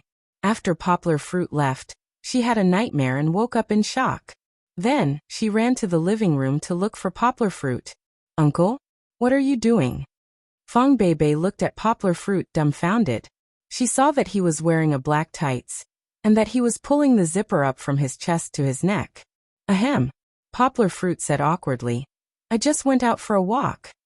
"Then why are you dressed like this?" Fong Beibei was no longer sleepy, and asked, "And in the middle of the night, why are you going for a walk?" "Just going for a walk." Poplar Fruit was not good at talking, so he dryly repeated. Fong Beibei looked at Poplar Fruit for a while, and then walked up to Poplar Fruit's hand, tightly not letting go. There was no smile in her eyes, but it was replaced with fear and uneasiness. She trembled and said, "Is it because of him?" Poplar Fruit was silent for a while before he nodded. "I don't want you to go." Fong Beibei knew that Poplar Fruit was good at fighting. She tightly hugged Poplar Fruit's waist, and tears flowed down. "No, I'm not afraid that you'll do anything to him, but I'm afraid that something will happen to you." Fong Beibei was worried that Poplar Fruit would misunderstand. She wiped her tears and looked up at him. Poplar Fruit smiled, gently patted her head, and comforted her. "How could something happen to me?" "No, no." Fong Beibei sobbed, shook her head vigorously and said, "I won't let you go. I want to live a good life with you. I don't want you to take risks for this meaningless person." Fong Beibei tightly hugged Poplar Fruit, afraid that he would really leave. "Let's not care about him, okay? He won't dare to come back. Don't ruin everything for him, woo-woo." If he went, he would break his girlfriend's heart.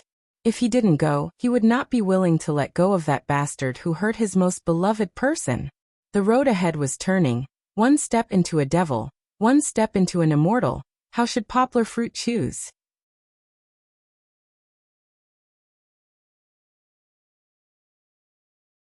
Chapter 860. In the end, Poplar Fruit didn't go out. Fong Beibei, who was worried and scared, threw the Batman outfit out in the middle of the night. Poplar Fruit followed behind with a wry smile, protecting his girlfriend. That night, Poplar Fruit didn't do anything else.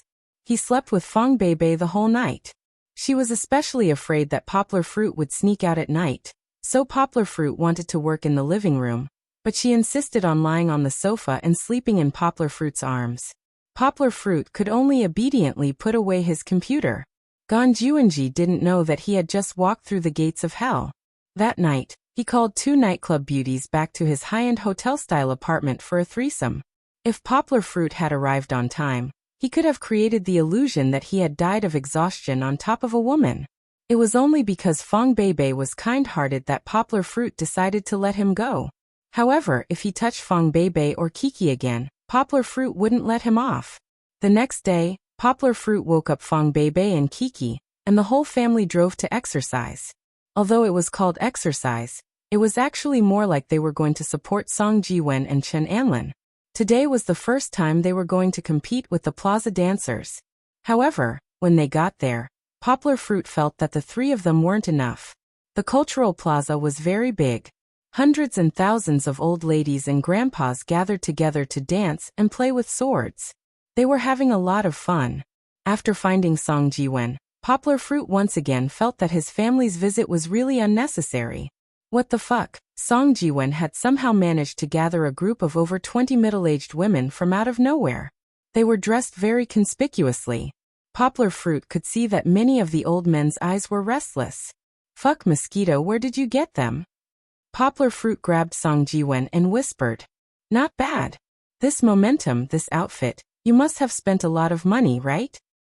I didn't spend any money, just a little for gas, Song Jiwen said proudly. I asked my mom to bring her plaza dance team over. They are all aunties who watched me grow up.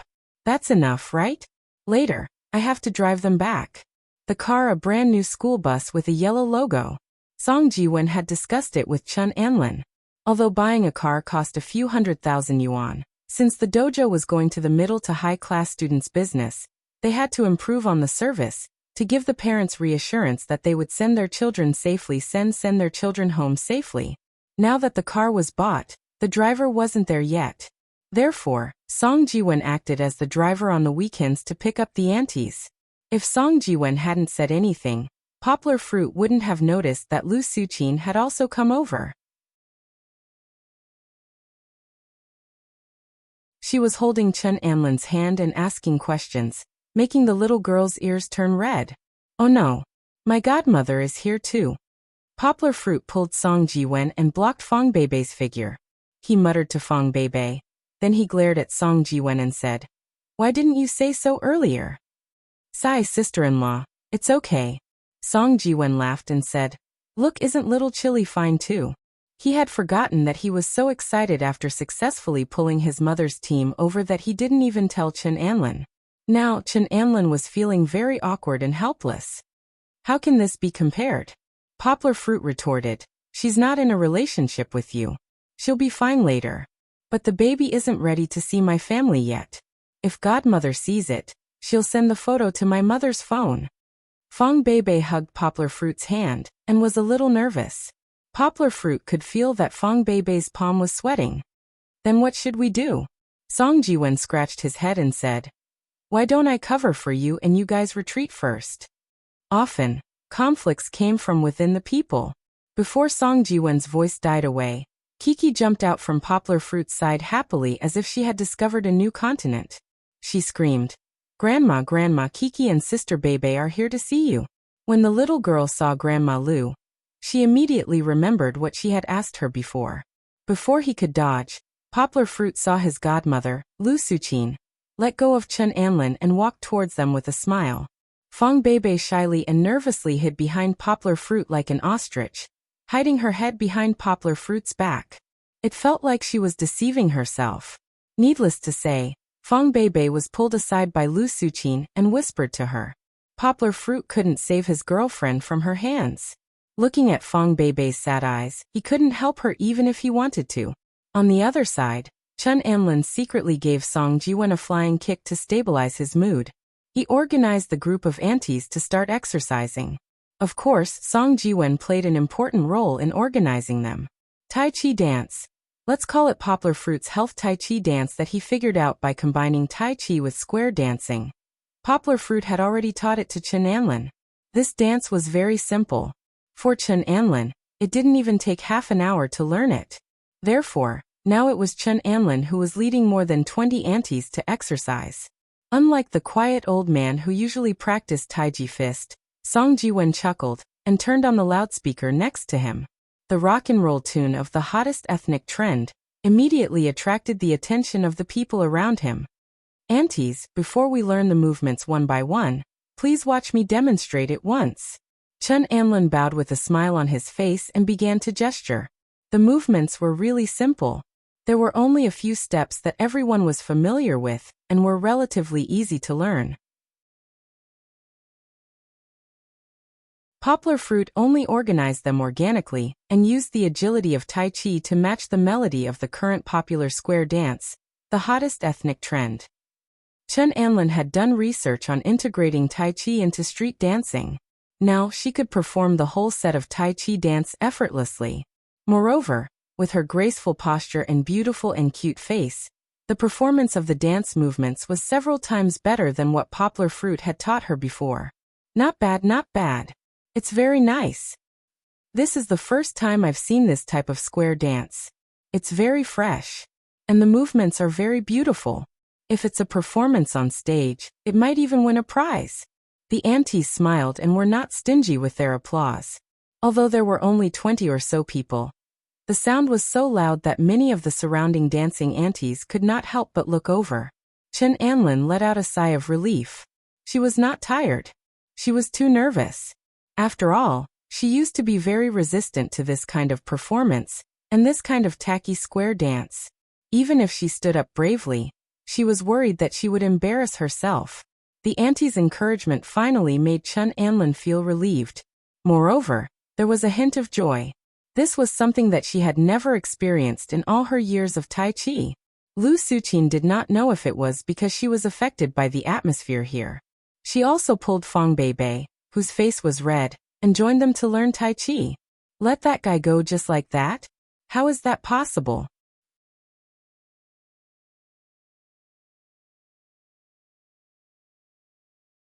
Chapter 861. It turned out that the fun of square dancing was not in dancing, but in being able to gather so many old sisters, singing and dancing, talking and laughing, and enjoying the sunset that belonged to them. When Poplar Fruit joined in, he began to understand the true meaning of this. During the intermission, Poplar Fruit was pulled out by Song Jiwen to perform a 42-way Tai Chi fist. Although he did not show his real skills, he still won the applause of the audience with a few difficult routines. Of course, Poplar Fruit was not the most outstanding. Kiki, who had been happily dancing with the adults, stole the limelight. The little girl learned Tai Chi fist dance for a while, and then ran with her grandmother to the group of square dancing aunties to learn Jiangnan style from others. The little guy shook his little buttocks and imitated the adults' shuddering dance steps.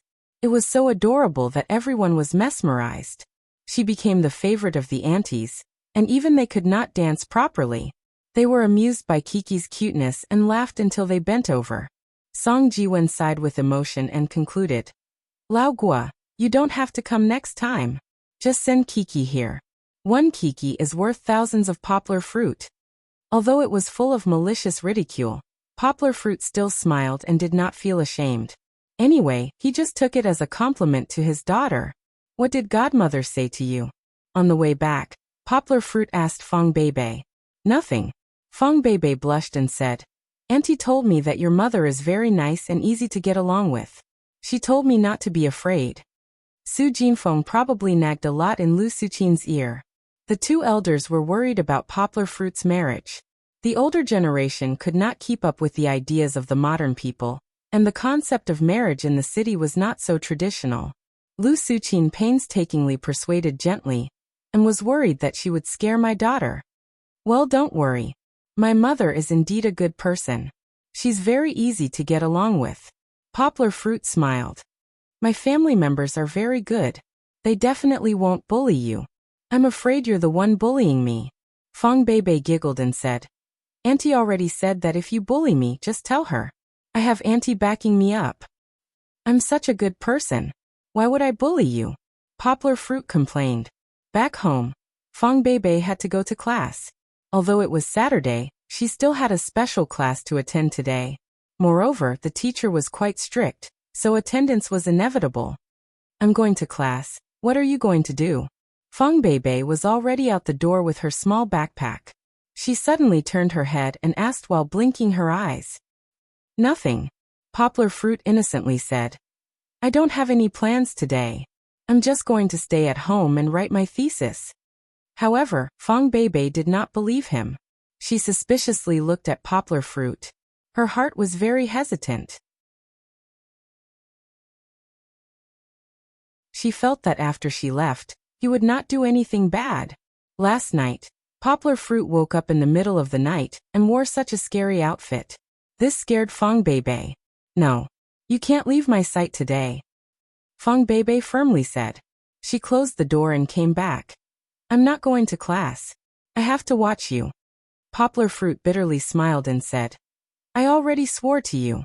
I already said that I won't find trouble with him. Why don't you believe me? Don't worry and go to class. I'll be good.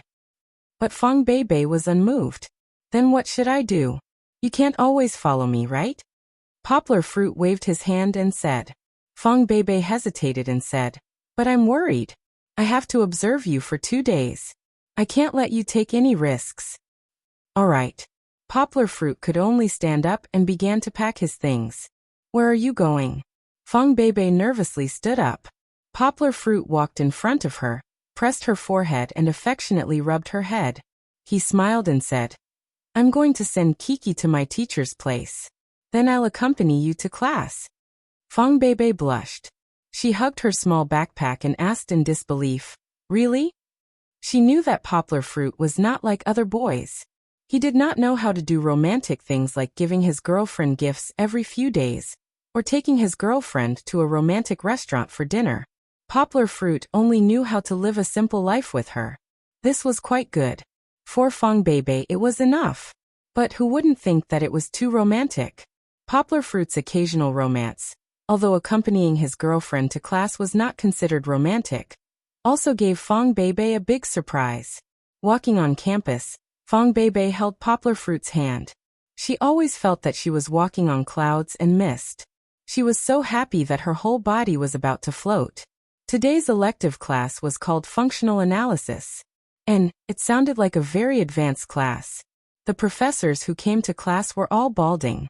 This showed how much effort this class took. During the roll call, Poplar Fruit shrunk his head and pretended to flip through the textbook to avoid the professor's inspection. Feng Beibei was indeed Feng Beibei. Once the class started, she immediately entered her top student mode. Not only did she not whisper to Poplar Fruit, but she also listened attentively and raised her hand from time to answer the teacher's questions. Poplar Fruit did not understand a single word. Looking at the formulas written by the teacher on the blackboard, Poplar Fruit felt dizzy. He could not understand a single one. He began to doubt himself. Is the mathematics that I studied for more than 10 years the same subject as this? Poplar Fruit was bored to death. He took Feng Beibei's textbook and casually flipped through it. He could not understand, so he flipped through it page by page to pass the time. He could not understand. Perhaps Feng Beibei also felt the same when she listened to his French class. No wonder she did not go again after the first time. Poplar Fruit was lucky to pass the first class safely. During the class break, Feng Beibei comforted Poplar Fruit's lonely heart under the curious gazes of everyone. There were many students from different classes. However, during the second class, just as Poplar Fruit was trying to keep a low profile, the professor suddenly called him. Feng Beibei, the student on your right is a little quiet in class today. Then I'll leave it to you to answer this question. Poplar Fruit was confused. Feng Beibei was also stunned.